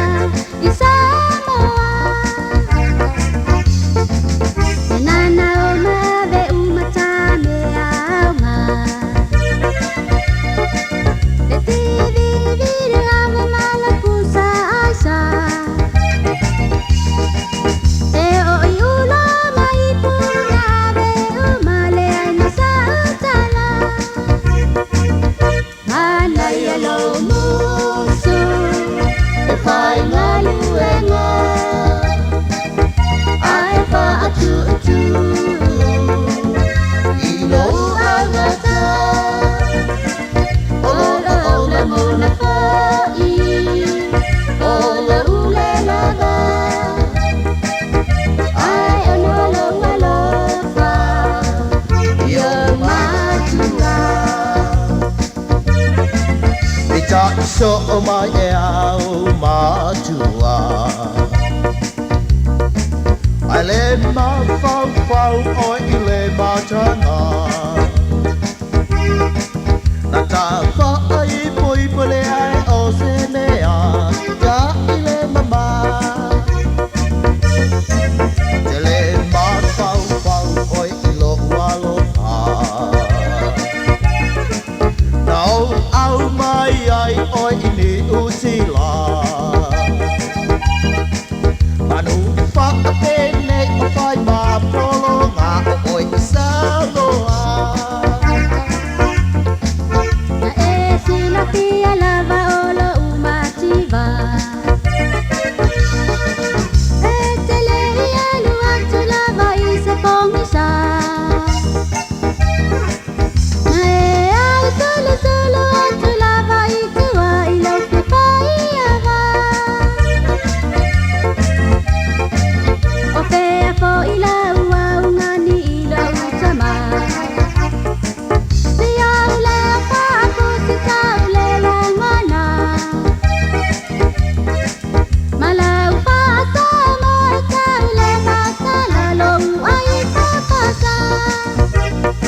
le taimira to lai mai le wa pa minuti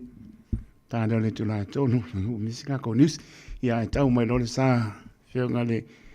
por tu ia lelo mai ama mai na mai so ia le radio Samoa mai Samoa e le o tau fai loina i lungo fongatia le tau tu fo ia por tu mai Samoa no farsa tu ia ma pe upule ia ma to ia ni me tupu me umola pa pena fo na fai lo mai e le pingon por tu ia wala me pa pongon maru ta to tu no ia le ngang pa lolo pa ta lo pa tu lo pingon por tu le mai ama mai na mai ma no le fola ma no so i fo ia ma no tau tu tu no le o tau fiafi ia le ne to sang a mo lunga pele tau tu mai o to uma lama ma ne o to pa ia mo to manu mai Samoa pa ta no pa tu ngang pa no No le soifua e lau fionga taito, lau fionga le matua whetalai. Ia, i o pa ia ma sa, ma whai ngā fo i le neitu la o le au auli, o le asolua i le alofa mleanga le o le atua. Ia, whamalo fo ia, ma whaatalo whātu le pa ia ma le malu si o tāta watunu, o lo mai mua mai, i tu e fia o le lalangi, a mai sei New Zealand, i le tātou por kalame le nei, e ui le telo taimi, ia, wa le maua fo i se avanua, ono le telo tutua noa, vai ane lo tau pa ia maua lunga. Ya, abatu ese na fama talanga wa fo il tato wa tunu i nei me o lo tupu ai ia matato tal no fo i inisio mata uputa wa fo ile anga i lumo se tato wa tunu ia ai fatalo fatu le nei tu la o le auli il tato po kalame mai samo nei le amata ina ta por kalame a ri mai ama ngi ngalo ia te ia nga pesili leo fonga mua pena vatu na lo anga ia o lautali le ai ia nga pe ele o se la au tu o ia pe o nganga le ala lo fatele mai lava fonga mua o no ua tele lava tu tu ngia lo fe ngai e fo le uso vane swapa ala to fo mai fo le so ta au mala ngang pa lo e ma lo le tani mai o nai pisi lava sa wa pe na le mo se ava no neso tal tono le tau nai fa ni tono mai tai mi nei mo sa mo na u tau mana mai le ne fiafi mala ngang pa lo mai ama ia ole tulanga lava na ele se fale tonu tele e pe ole tulanga felelo le fesuisu ia inga ole tau ia olo va ai ia le timu la ia manai savili fo e mo ia ele o ia se tulanga malosi foi le o fa pewa a mata o nangi ni matangi malolosi ia po ia foi ni la pta inga mai tato officer o le va ai tau ia a olo o ia lava nei swinga na i tato tau i tato watunu o te loa lava o tupunga umanei o le na tura o lo whapena o na tato wa ia pe ia so uma ma so malava ia o le soifuanga ona o le tūlanga le whasuisu ia inga o le tauro ia ile la langi ai mana ia fo ia nei timunga e malu ai le ea wa fo ina i tangata ta fa mai mo mai so tata watunu ia mai atunu e mau awa le su ia inga tele na le anga i mai i le malu luna ia ia ona o mai le vevela le tata watunu e mai se lava i taimi nei taito o le taulata i le ia so fai o tausanga ia e tele lava fo i le vai taule nei wa amata i le wet season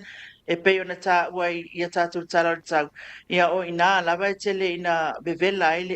ia mafapena fo ona ia matangi e pe ona ia tau sanga o mavai ole alo fo le tu ele mavai mo se tatu tunu o lo fanga solo lava fo ia nga wenga masani ia sa taitasi o pisam tanga wenga o company fa la petonga o nu mafio anga o itu malo taitasi ia i ala tau fo i ana batau taitasi o fata oto wa fo ile nei tau sanga ia o le tau fa mai o nisi o lo tuli lava ia por kalame nei ia me sei foi o le fainga fia o le fai unga o tau sanga le lo anga ia nisi o fainga wenga ia fa pe foi tatu mtanga wenga te tas ma ro pa tai to noa le mai amba le lamba long fa tuila lamba pa ponga maro ta to no mani no mai po tu langa uma ile tana le tau e moni au ele ia se po le tau mate wai ele orto sil film ta to lo ngana wenga manna no ta to tu la lamba le tau e mai au o staimi a ave ta to tana le tau pe mai ka ko ka ke o ai lungo computer sport lili ka ke o fa me o le langi ka ke fono ani me le sa wo ai ka ko ko fa fo ke o kimu mai pe o ingala le fo le ka uso ama ka muri e vo diskai e americano le ka o wai le orto sil film tanto i lo e ngā ruenga mana lo tātou tua ia e tātou whamaoni lava e aweo la lava se mea mai tonu masingi ngei masingi ia lava pe nā lava o na tātou ule aku ma whaelo po manu tātou tunuu nilu mai ama. Ai whaptai, nai maualo soi fuana nei, ia me spoi a sio ainga, ia o tātou anga ia spoi whaatau moama o tātou sā. I le whai ungone, nei tau sanga, o le ase tāpe nanga mō le anga ia tu Krisimasi nilu mai ama marangang whanua. Ia, o te iloa o nuulava mafio anga o anga i lātou ia lātou po kalame māsani.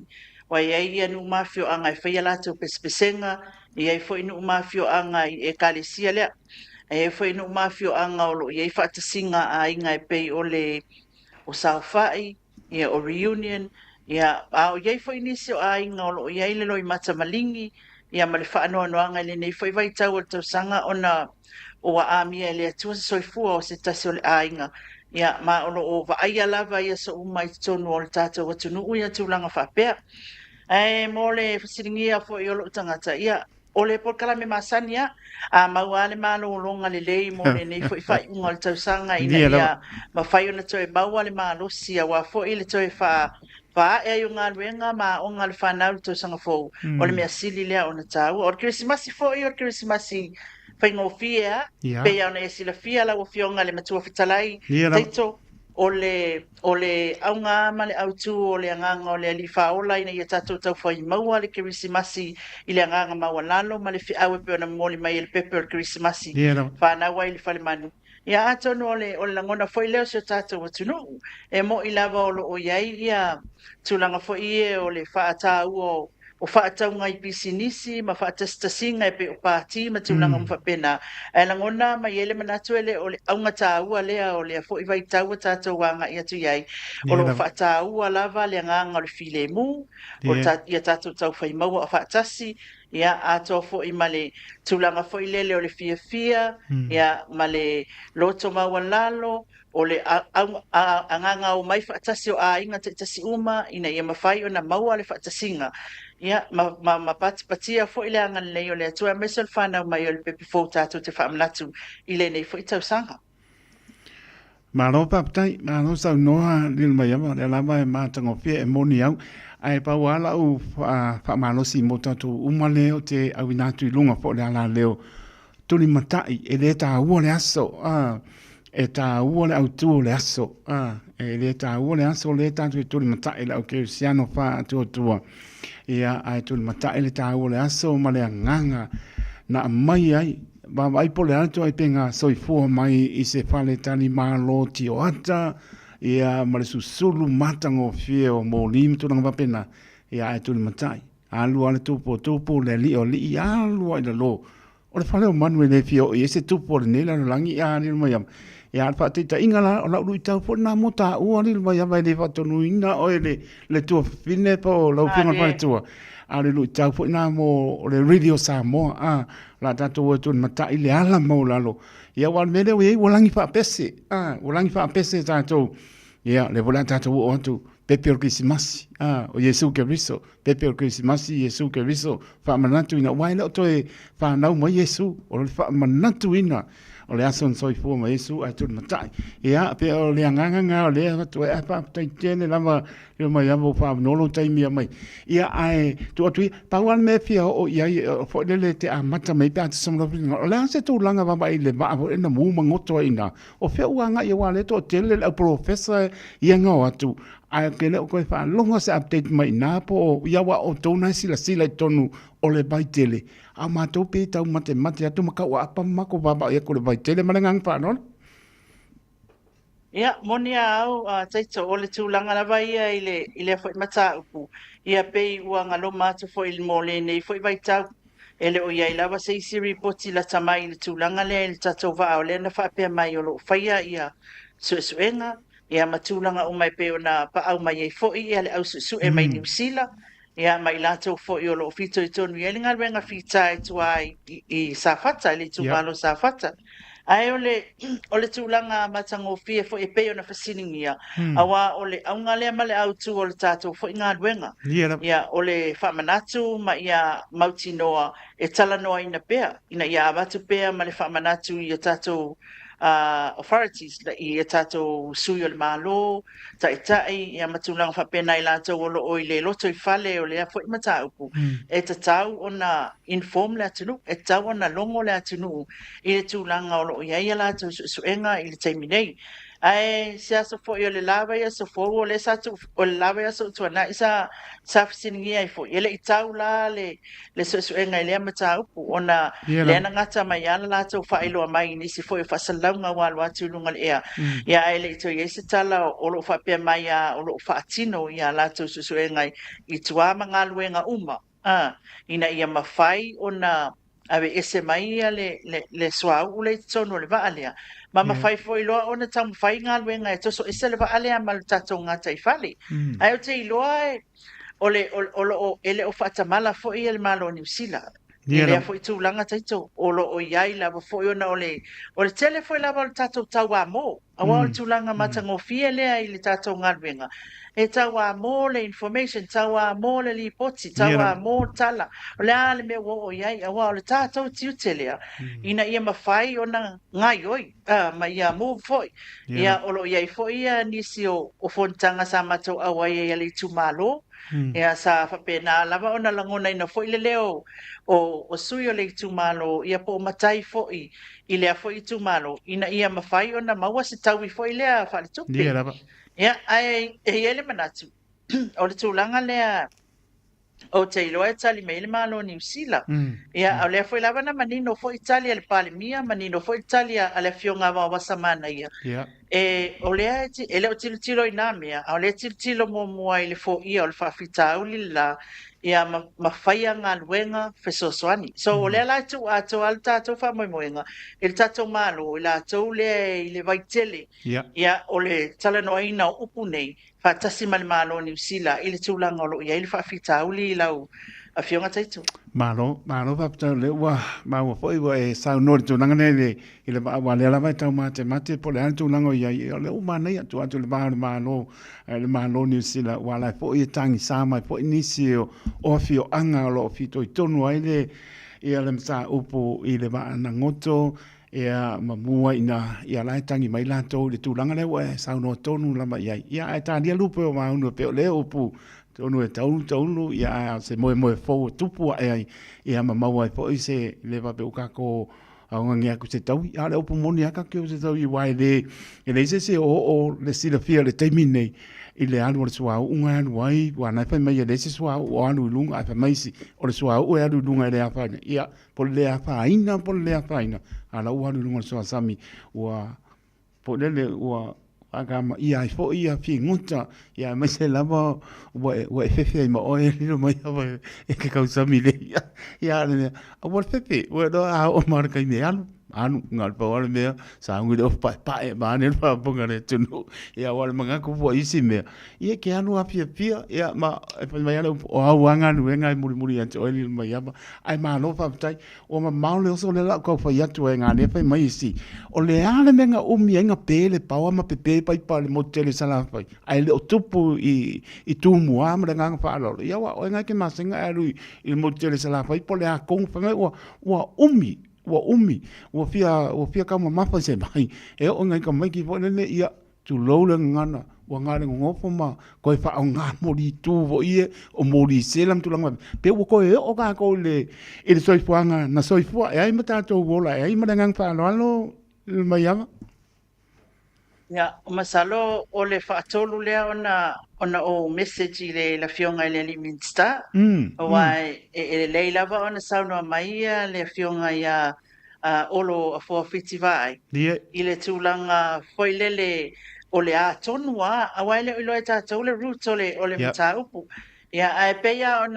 ona mali e foi sauna le fionga le liminsta mo o lo ia ana I fale tonu I te leo afi o te lo afi le na sauna ai mo peitai ia o le mato I tu malo atoa e se a pel paua pel vai nioi le fa solo atu le anga i o le malai valele masalo ai ona o le lata i le malai valele ma le wafu i mo fanua ia ai le la ngona ina le leo le ina i fio anga i salafai ai pe ona sila fia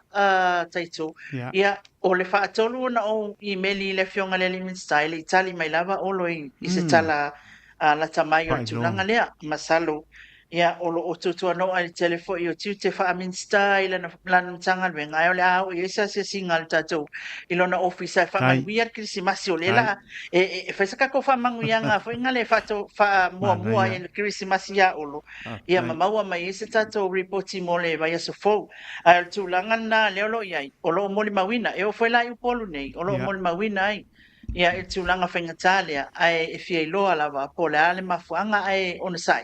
ia o le amos tatou tali vai aso fo ia o lo pe tatou tala noa ma lo pa tai o tali sidi ya ni mai ya pa tai o le ele mo lo fia tala fo le ia fio anga uma lava o le ngata i upolu o sa mai mo le teu wina ele li fa lo ma fo mo o ele pa pe ta ia o le online to low ele ta o te o tupe ele ta o tupe lo vola ele va pe se fia fo le fia le mania ai au ngā le tupe, e au ngā, ai au ni whātaua ina, na ua iai ia nuu na ua maua whaai longa, te o le alu li top, te ni maturanga wapena, ia na mo mole tu ane whaapatai fo ia i la tau, so o le leia ia o poru masabai, ia e mana i fo le toi o ia o sau nanga, o le nganga whaapatai mātou, o lo ai tau ma lele atu, ia mai mo atu le atu nuu o wama ai atu, matango fie, e le pape o le teimi nei, e au ngā mōna i o tangata o ngai atu tu lisi maasia tia tu papea woi sori. Anga o ke leo mauti noa po le ngu lesi leo markai pei uma o sa tui molo filofi pele e sau noa pea li la mai ava manangang whaanot. O tere ia i le aso leo o le laulawina o tato whailonga tupe o me alofa wa maua mo ele ngata mo le te wina i le taimi o le fono. Ia ai na maua foi le ia fio anga foi e pito i sili o na matango fie. Pe o le tauwanga masani ale tato ofisa tu risi tau sangata i tasi. E ia i le tauwanga le masani o na fai o le nuu pito i sili o na matango fie mama, matu mama ia le fio anga. Ia o le tūlanga lana ia tele a fasea o tele na ina le tūlanga le tele fasea. Ia ina i tūlanga la iti foi e o le whainga o le awarding o nuu. Ala e mai moa ia le mamano le atunu. Ele o tala whea ngai. O na ele o tusa i le matango fio. Isi a fio anga mai si tumalo. Ia manu ia e lautongia. Ia e moni a au taito. Sa o le fia foi. Isia langa e o te iloa e sili atu ma le fast full wafe ta lana whaalu e mato i tumalo. O tautala i e mato i tumalo. E sili ma le fast full wafe ta lana whaalu e mato i tumalo. Ina ia mawhai o na ngai mai malo. A o malama o mai mako solar lights i le awala. Ia e whapena fo ia mato fua me uma e te tau mawhai e whaise polo ke tia whao Sofia i tangata. A warka kokungu. O ai o ma fale ke le fialu e vele. Nio e tau ma fai la ia pito nuku ma fiu anga. E fai ni nai fai longa fo i e mani nai tupe fo i fa pe ele na makova kua pa vadi. E pa wal ina fia lo la ia lea. E anga i ngā lulu e fatasi. Tusa la o le tūlanga le na sa i la ua mo le maumala reporti. O au sa au ia i le faso soina o se leni na ia e te le se leni. E fa pe na fo i la i si tu malo. Io e sa fa alwa i se leni o le poloketi. E se a paule o le tupe na watu tonu ai le taimi lea a o le sa uniuni na ia mawhai o na tango lima ia i tu malo o le tato poloketi miliona tala. Le fo isa tala e le tato malo ia le tūlanga le nai na ia wha amatango fiesia o kūlisi ia ngau mai kako e mo isa au sufono mai. Au ila tau o nisi o tangata sa mai e mai moa ia sa moa ma le tala ave atu i fafo ia tunu o langi. Ia ai ui ai mea uma ia taito. O le tūlanga tāua, ma whātāua ina wata e tō manatu iai. O le tupe pe o na e sau noa lau fionga le matua whetalai. E le tāua le tupe. E le tāua le tupe. Anga awa le whaia fongi whailonga. Anga awa le whaia fongi whailonga. Ioi, e whapea mai o mai whaatasi sui o i tū malo, tato fia o le la avatu o Samoa Tourism Authority, le whaapetai.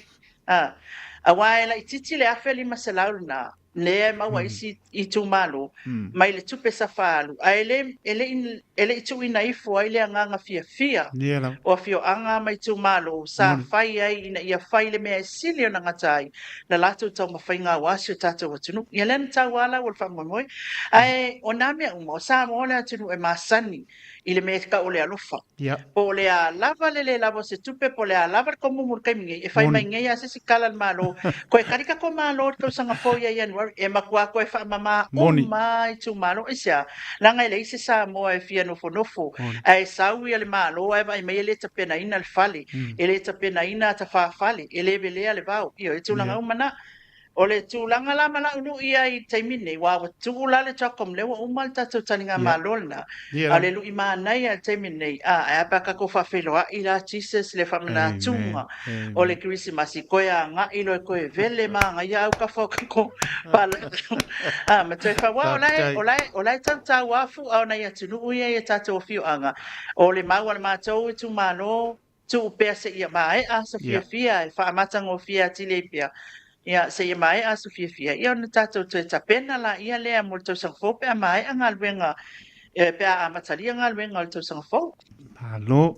le sau no le mai ava fa tai malo fo ia mo le on sai mai lo to ma fo le ta por Colombia ia ona pai fo lea ia na e fio le lo malo ia fa nga luenga ko manga mo le ongor kai au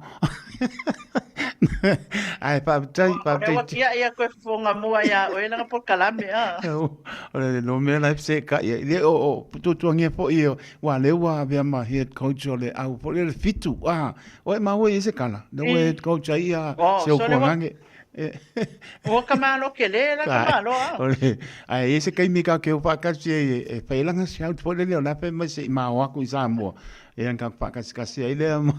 au tanga vai tipi au tanga vai ma so le radio samo ya ma lo pa tai le mai ma la foto ya wa le ke ma ya ku le pam sinonga le mai tu le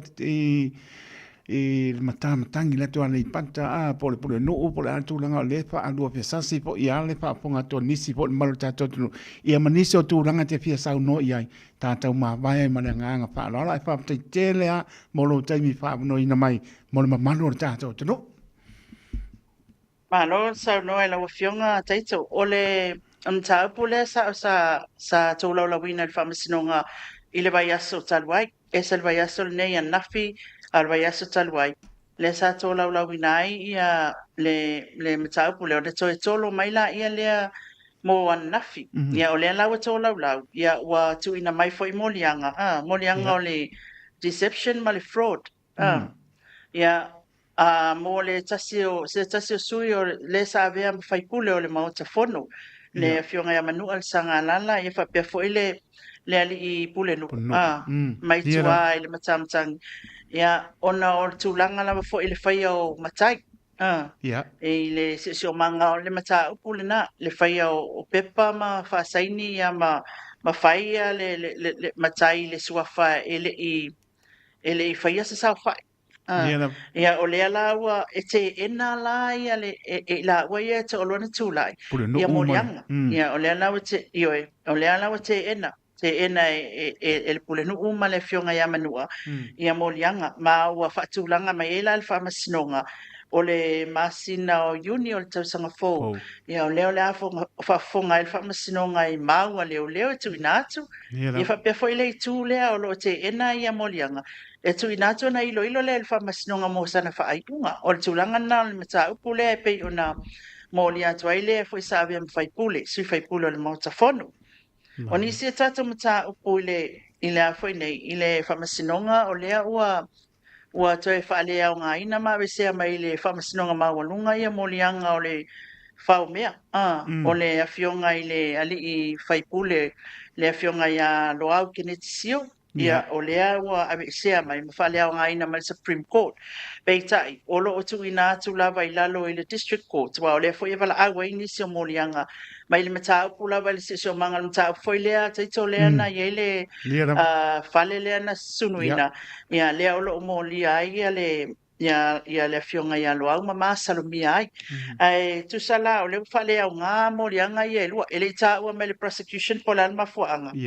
Ai moli sila fia ia mea foi ia ma e mātou te iloina e mafua ai ona whaleaungaina ni molianga mua ia o le lava mau a leo e le o talawhia ngai le molianga o tu ina atu tangata le abatu le whamtalanga ma le mau ia ele mawhai ona wha mauni ai le molianga e sina i tu e alai ona whaleaungaina molianga o tu ina atu i le whamasinonga mauanunga o lea lava olo ia ile ava noa o le wala awa i lalo le district court ia po tatou whamasinonga wha i tu malo o le mataupula na whaasanga i le fionga le li whaipule ia le fionga ia loa au kene te sio ai o se isi fo ia tatou tala fo i mail whamasinonga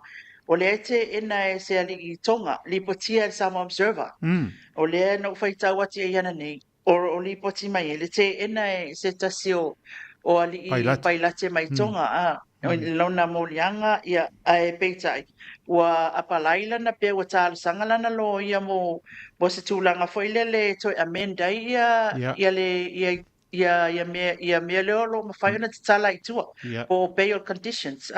ina ia mawhai ona tu ua tātou atunu e fia malanga i lona ai ngai tonga ia peitai ia ele o mawhai ona talia ele prosecution pole tua leo le tūlanga lea o lo post e lava ele prosecution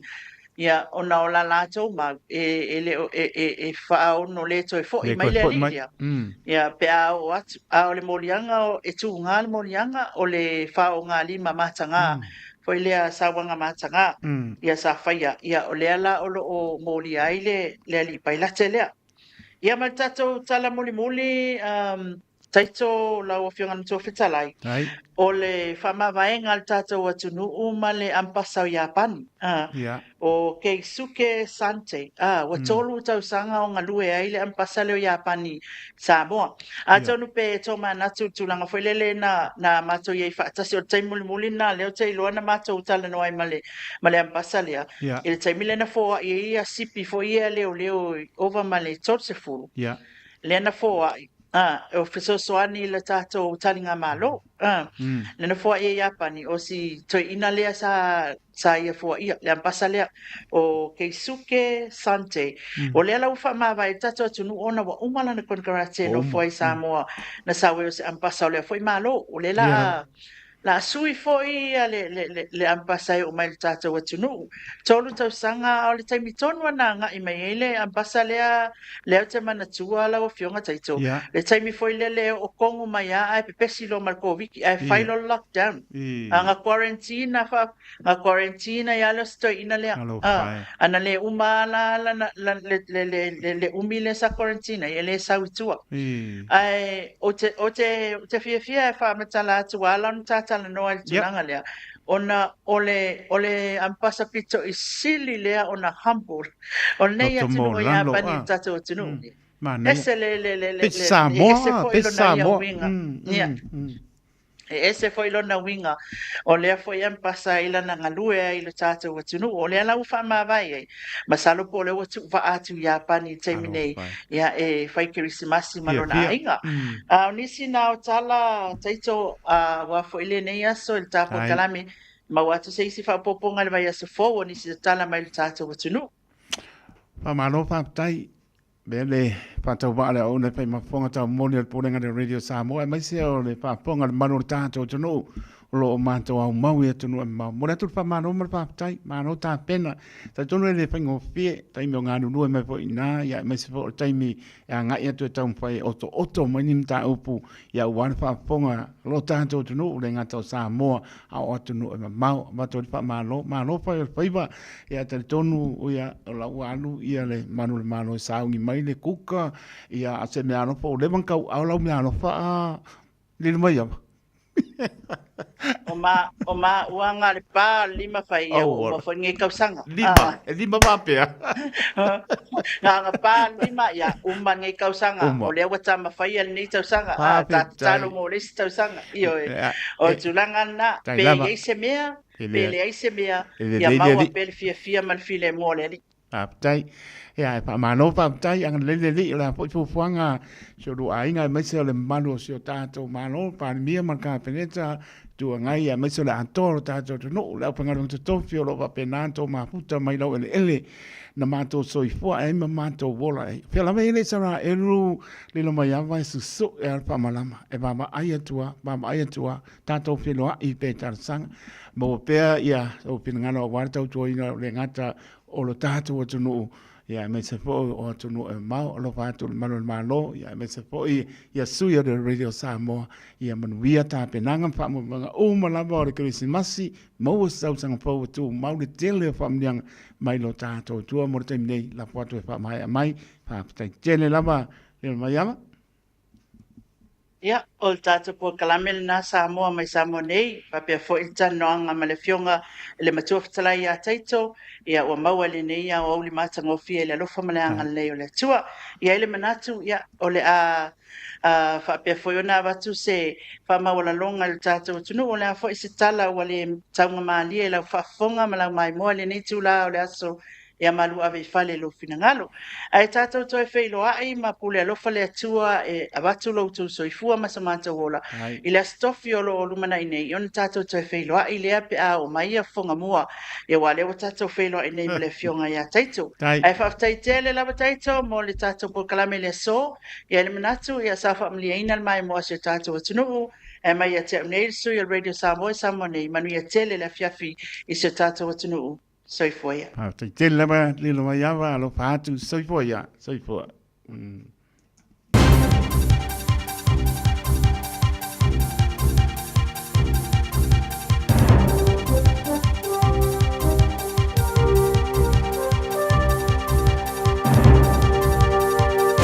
In this update, parliamentarians who launched into a now viral haka in the House in protest of the Treaty Principles Bill will face the Privileges Committee. The speakers referred Labour's Pene Henare and Te Pāti Māori's Debbie Ngariwa-Paka, Rawiri Waititi and Hannah Rafiti Maipi Clark. Ahead of question time, Jerry Brownlee announced the decision is not a ruling on the place of haka in the House. He says that is a matter for the Standing Orders Committee and will be discussed at a meeting later today. However, the issues of members leaving their seats to participate in an activity that was disorderly and disruptive to the procedure of the House is something that should be considered further. The Racing Minister says shutting down greyhound racing is a matter of doing the right thing. Winston Peters says despite putting the industry on notice about concerns for several years, the percentage of injured dogs remains high. He's announced a 20-month transition to ending racing and is introducing legislation today to outlaw killing racing dogs.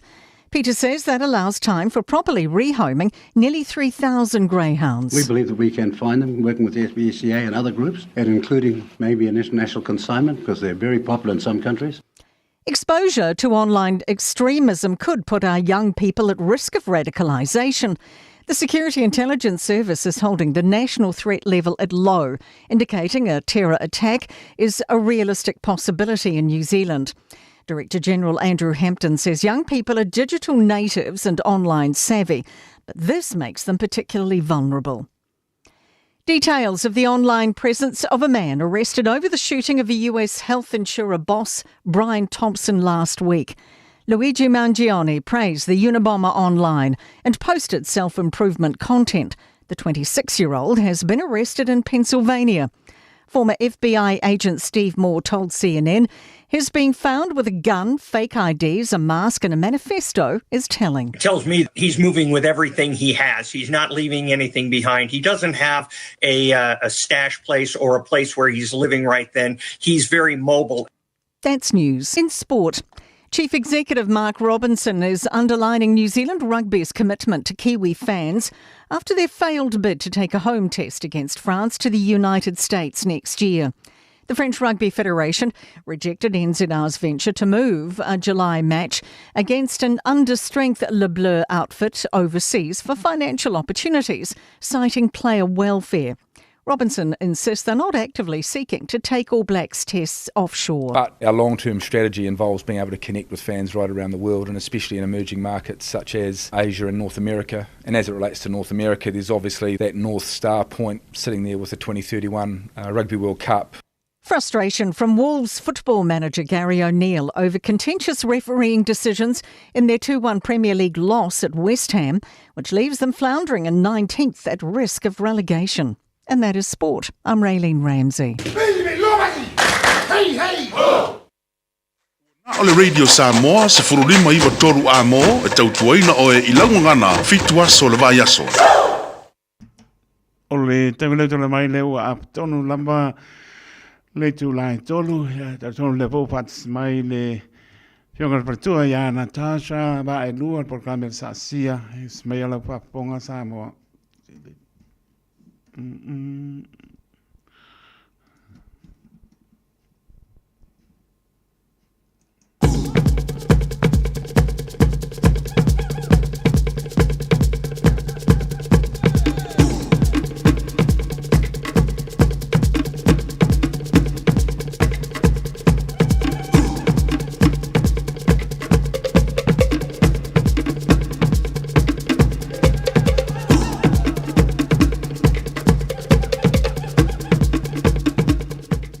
Whaatalo whātu le nei fo'i I tū la o le awa uli lau whaafonga anga Samoa. Ai mai se fo'i o lau mai mua mai. Ia whaapena fo'i ina ialo manai whanau o whaapitoa I aila mātou polo kalame nei. Mautinoa lava fo'i ia o le o whaalongolongo mai nisi tutonu o taavale. Ia o nisi o la ua fia fo'i ua tū ua le aonga o la ua toi whaalongolongo ia mamata mata mai le whale. Au nisi o la lava whaau pea la tau wa aonga. So e whaatalo whaatuaila ia te autou malava ia ele ngata fo I teine matama o loo I New Zealand nei wa iai fo isi a tātou o lai mawhaina maua mai tātou polo kalame mai isi a turu ese malava o le lalolangi whaatalo whaatu whaia onga ia te autou malava ma lo le whaamalolosi a onga le nei aso ia whaamalo fo ia tātou le usi sta ia ta mama tina le vaenga lawa le o le a onga la ua umala tau wa onga ia lelei whaawau tātou tala teine matama pe a uma fo le tātou te talo manatua mata lava tātou polo kalame le te talo ia na whaasola I fo le tātou tala noanga ia tātou wifo mata talo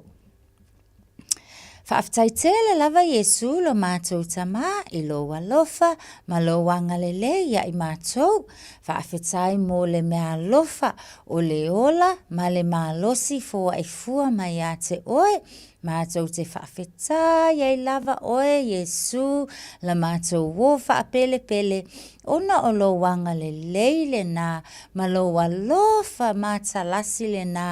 ia I mātou malava. Whaafetai tele lava I lau tau singa na I o mātou tua a mātutua o mātou mātua o ainga malava. O lava ia I mātou ta maiti la iti ia o le nei wa mātou wau lia le nei tū lao le aso mātou te vi ia masanga vi ia ai la wa fio mātou ta talo Yesu a o mātou iai fo I le nei ia wa uli Ila mātou polo kalame, mātou te manatua lava nai ta maiti lava foi o lo o whaanoa noa le nei tū la Yesu la mātou o whaapele pele se e alofa ia I lātou, whaamawhana ia I lātou, ia maopo I lātou I lo alofa tū noa, Wānio lātou mana onga le atua, ia anga le lei I ai la wafio, sa hauni fo I le nei vai tau le li ia I aso fia, mātou te talo, pui la wafio I le ola o lau whanau, mātou te talo le atua, nisi o whaawau pea o onga o nisi fo I o le amaea ia e pui lo lātou wola mātou maua se kirisi masi fia mātou whaafetai ai la wafio mātou tatalo le nā le atua whaamanuia oi I toenga o le nei aso I teine matama malava Whaamanuia fo I le ngaluenga whaia mātua manai a inga. Ia ai le ngata fo I le nā o whaia onga, o pulea onga so se tasi, o lo o fe soani I le ola, o nai whanau, mātou te talo lea, whaamanuia le ngā luenga whai, au na paia, au na tutofi, tutono whata whai taulanga, ia au wālawa fo i le talo i lawa fio, mō manuia o i mātou malava e maisi o nai whanau, mātou te talo lea lea tua, whaamanuia le au nanga le leitio Samoa, whaamanuia fo i le saasia lea li ie, o na o loiswafa Yesu Keriso o mātou te talo atu ai. Amene. Ia le leita maiti, to e whaatalo whaatu whaia onga, ia te outou malava. Wa ia isi lai whatu a maua mai, lai whako a ki mai le rā au. Ia o lisi lai whatu a matamata mai TV, ko a maua ange. Ia o lewa koe whaatalo whaatu whaia onga. Usu mai lai Athena leo kele mai Athena. Usu whalelei mai Athena, tātou pese fo ilea, ia e whaatalo whai tātou malava. Lelei, talofa lava, o amai oe, manuia whaafetai, whaafetai lava. Wa aile maanga, ia ate ini matama, manatua, tātou whaatalofa, talofa Athena, tali mai Athena, talofa whaia onga, Fesili atu whaia onga, ia, oa mai oe, ia tali mai Athena, manuia lava whaafetai, wa tātou amionga na, wa tātou talatala noanga na, ile ngangana Samoa, ale nai whaali eilo whaalo iso o se tangata, tusa lava fo e po o tama, po o tinai tutono le fale, e ala loi le tai au, talofa tina, ia wai ei fo isi o tātou ele leile tautala, tai au manuia tina, o mai o tina, o mai o tama, ma lo le soifua tama, wa ai o tō a tēne matama.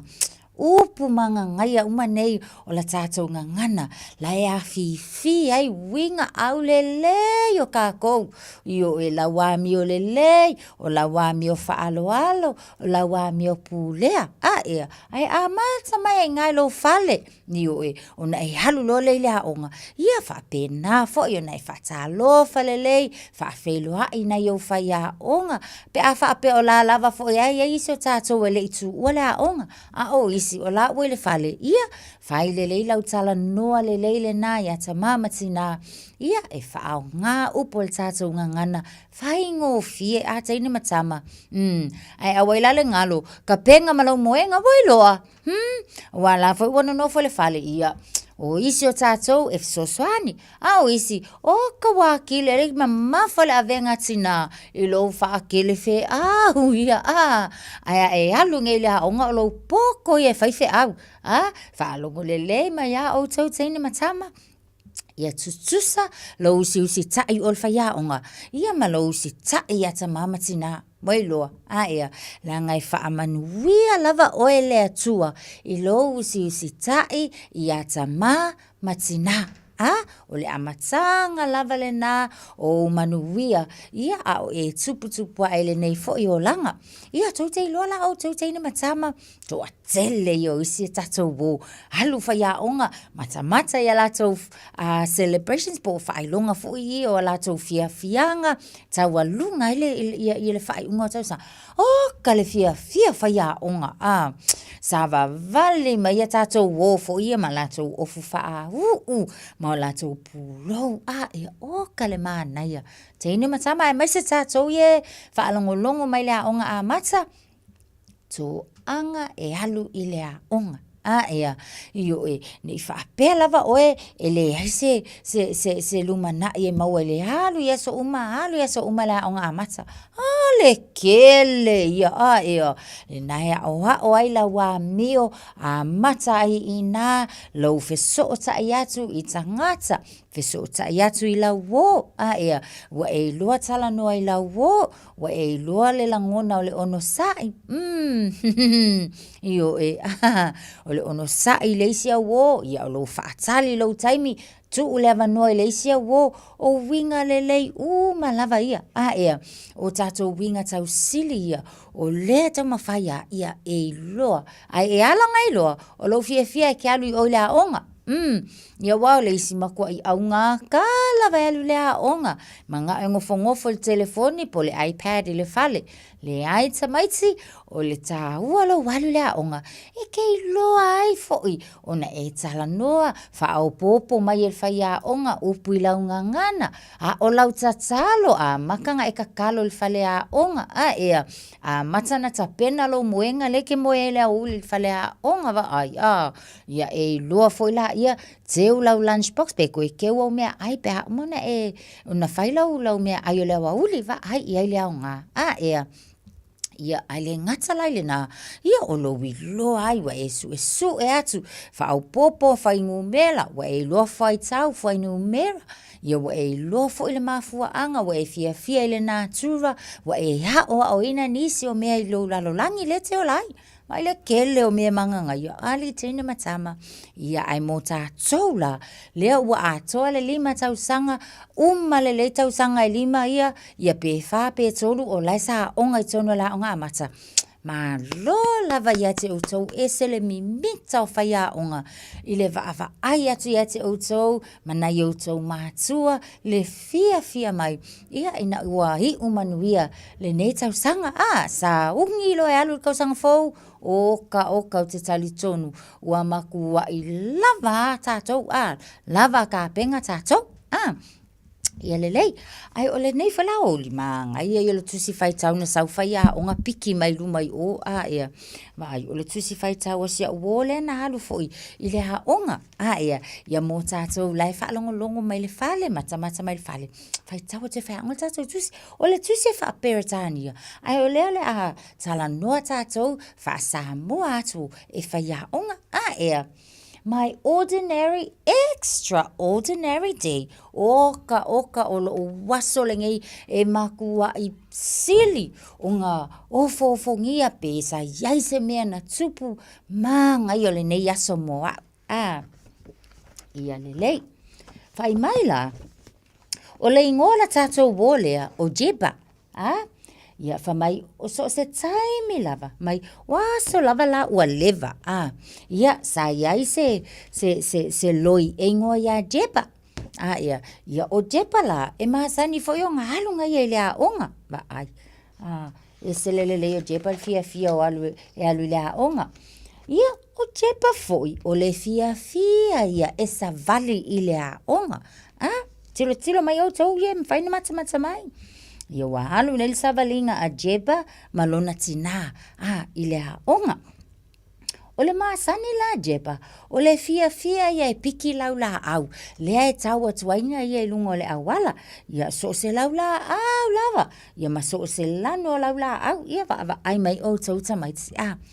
Lelei, se o tātou tiro pe ai se ai alai fuonga piki jeba ia lau la au. Ia.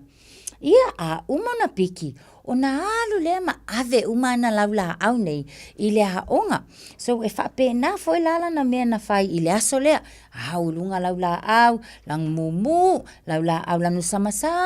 Ia ole lanu mea matanga, piki umai lunga, alu loma ia le haonga.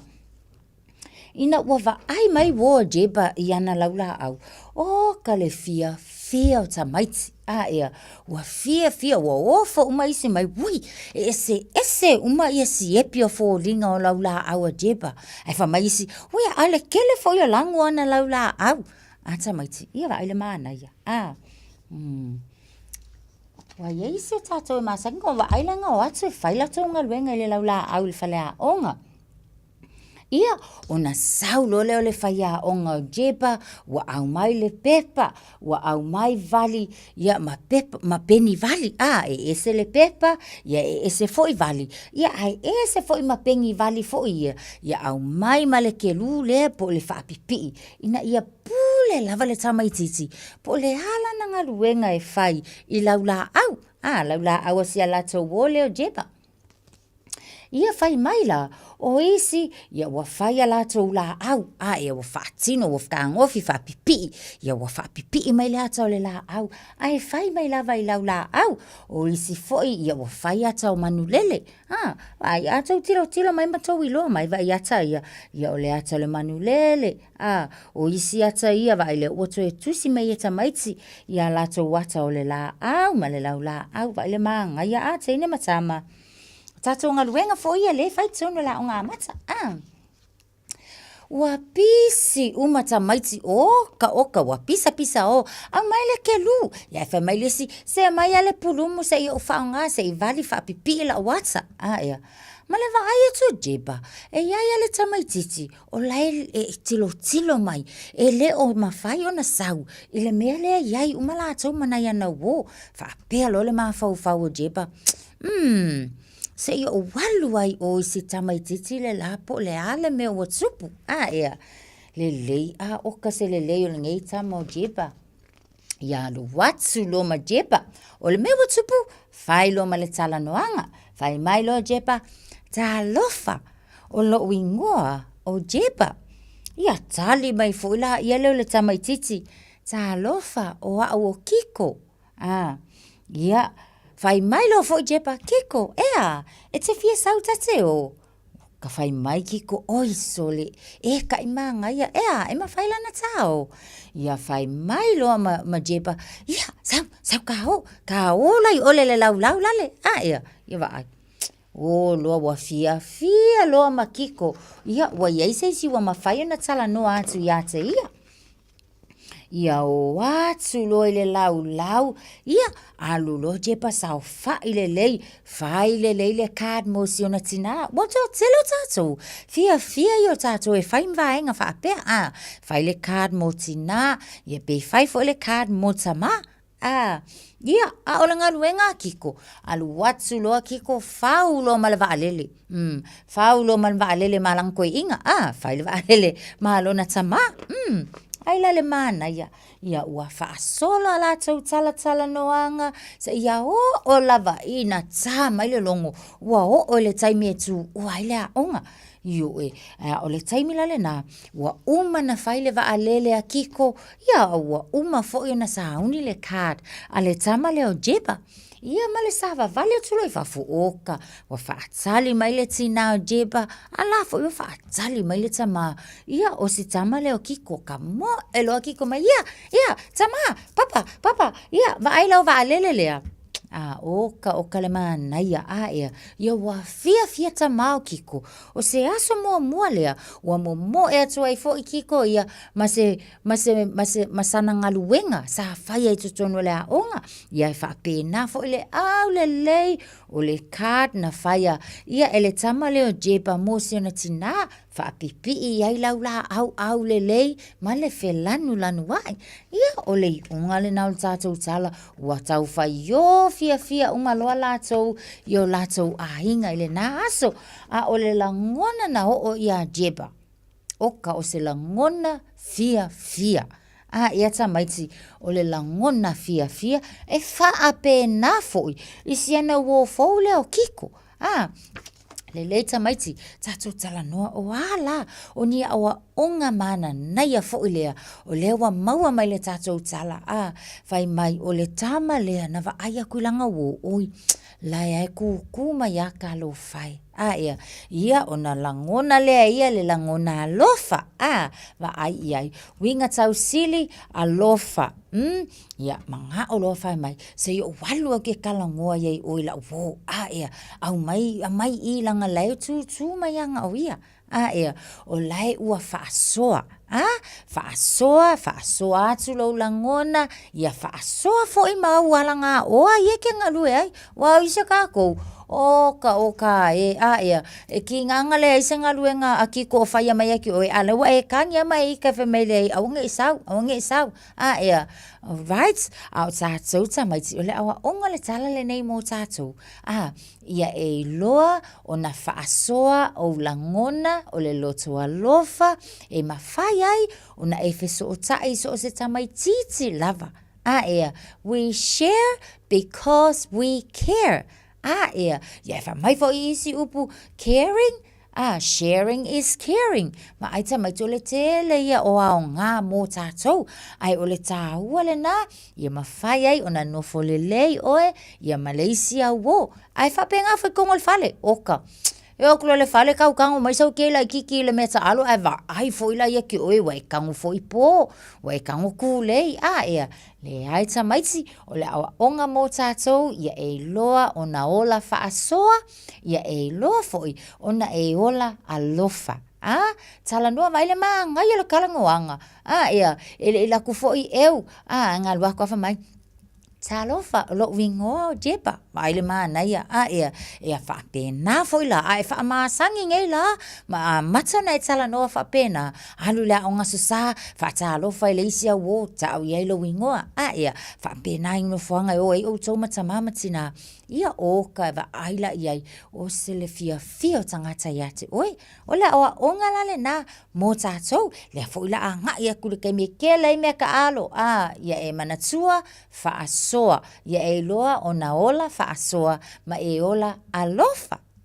ia le lei tele, tātou polo kalame lale nā, i le nei fo i awa uli teine matama, toi o fo i le aso atai au, ia toi maua fo i seise tātou taltana noanga, a le awa onga namo o le nei aso wailoa, ia e alofa la ia ngai okay, alofa fo i atama masina, manu i atele lava o tau uma, i le whae unga o le nei aso teine matama, tātou toi fe taui fo i, atai au le alofa, o Yesul tātou o whapelpele, tau whaso i fua.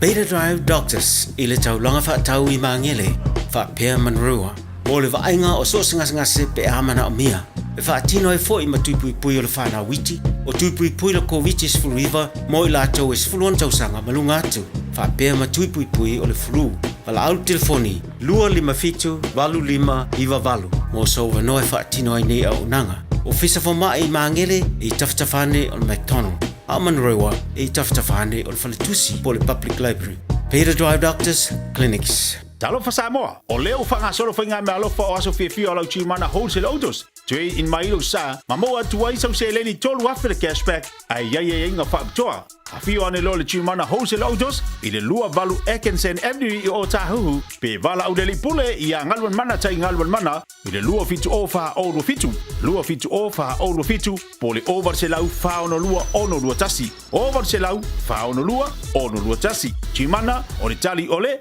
yoi. O e si la fia mea e whaatino e mawhaiona e umi ai so fale motu le lumanai. A whai fo i so fale motu, o e si la fia mawhaiona whaatino ni isi o fuafuanga e whaonga aire equity o lo fale. A wane e misiere por kalame o le malu i fale, ia fiafi o soruru taitasi le se fulu e te aile whaa. O le a e si la fia ai au wala e mawhaiona e umi se fale motu le lumanai, ma au wala e whaonga aile equity o lo fale motu, e whaata wai se isi o fale, le por kalame o le malu i fale, ia fiafi o sorulu wa yaso taitasi se fulu e te aile whaa.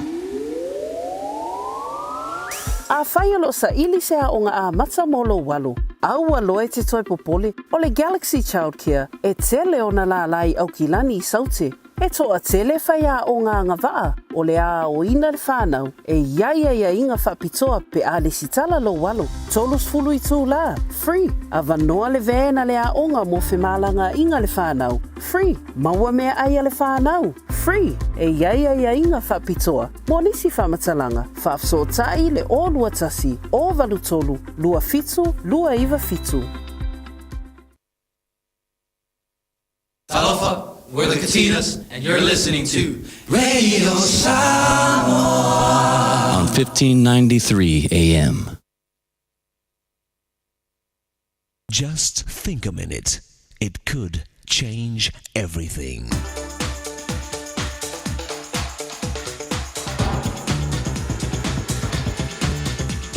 Think a minute. Did you know there's a formula for failure? And we need to be sure we're not following it, because the cost of failure is even higher than the price of success. The first rule for failing is have no goals in your life. Do only the minimum of what you have to do. Don't try to find a better way of doing things. Just do what's easy for you. Remember, you're not a failure until you're satisfied with being one. You know, people who started with nothing and made themselves successful made a decision to change the way they were living and doing things. So if you don't want anything more out of life, you're guaranteed not to get it. Rule number 2 on how to fail: put off until tomorrow what you can do today. And if you ever do feel motivated to make a good change in your life, just wait a while until the mood leaves you, so you end up not changing anything. Research done at a top university showed that what makes us successful is not our ability, but our attitude. In fact, 93% of our success comes because of our good attitudes, and only 7% is because of our skills and knowledge. So the third rule for failing is be negative. You see, failure can go to your head. When you keep thinking negative thoughts about yourself and keep reminding yourself of your past failures or how you might fail if you try something new, you guarantee your failure. But your past failures can also be signs that guide you to your future success. Some of the best lessons we ever learn are from our mistakes. You see, if you want to change your life, you must first change your way of thinking about yourself and the kind of life you want to live. So get the right picture of yourself in your head, and your actions and personality will start to match that right picture. You know, since you only live once, why not make it the right, successful life you were designed to have? Just ask your Maker to help you stop your wrong thinking and daily habits that will cause your life to fail. Ask Him to take control so you can start learning to think and live His way, since His plan for you is to be a success both personally and professionally. Just think a minute. If you'd like a free CD of our top 40 programs, write to us on the internet at www.thinkaminute.com and catch us tomorrow at this same time when we stop and think a minute.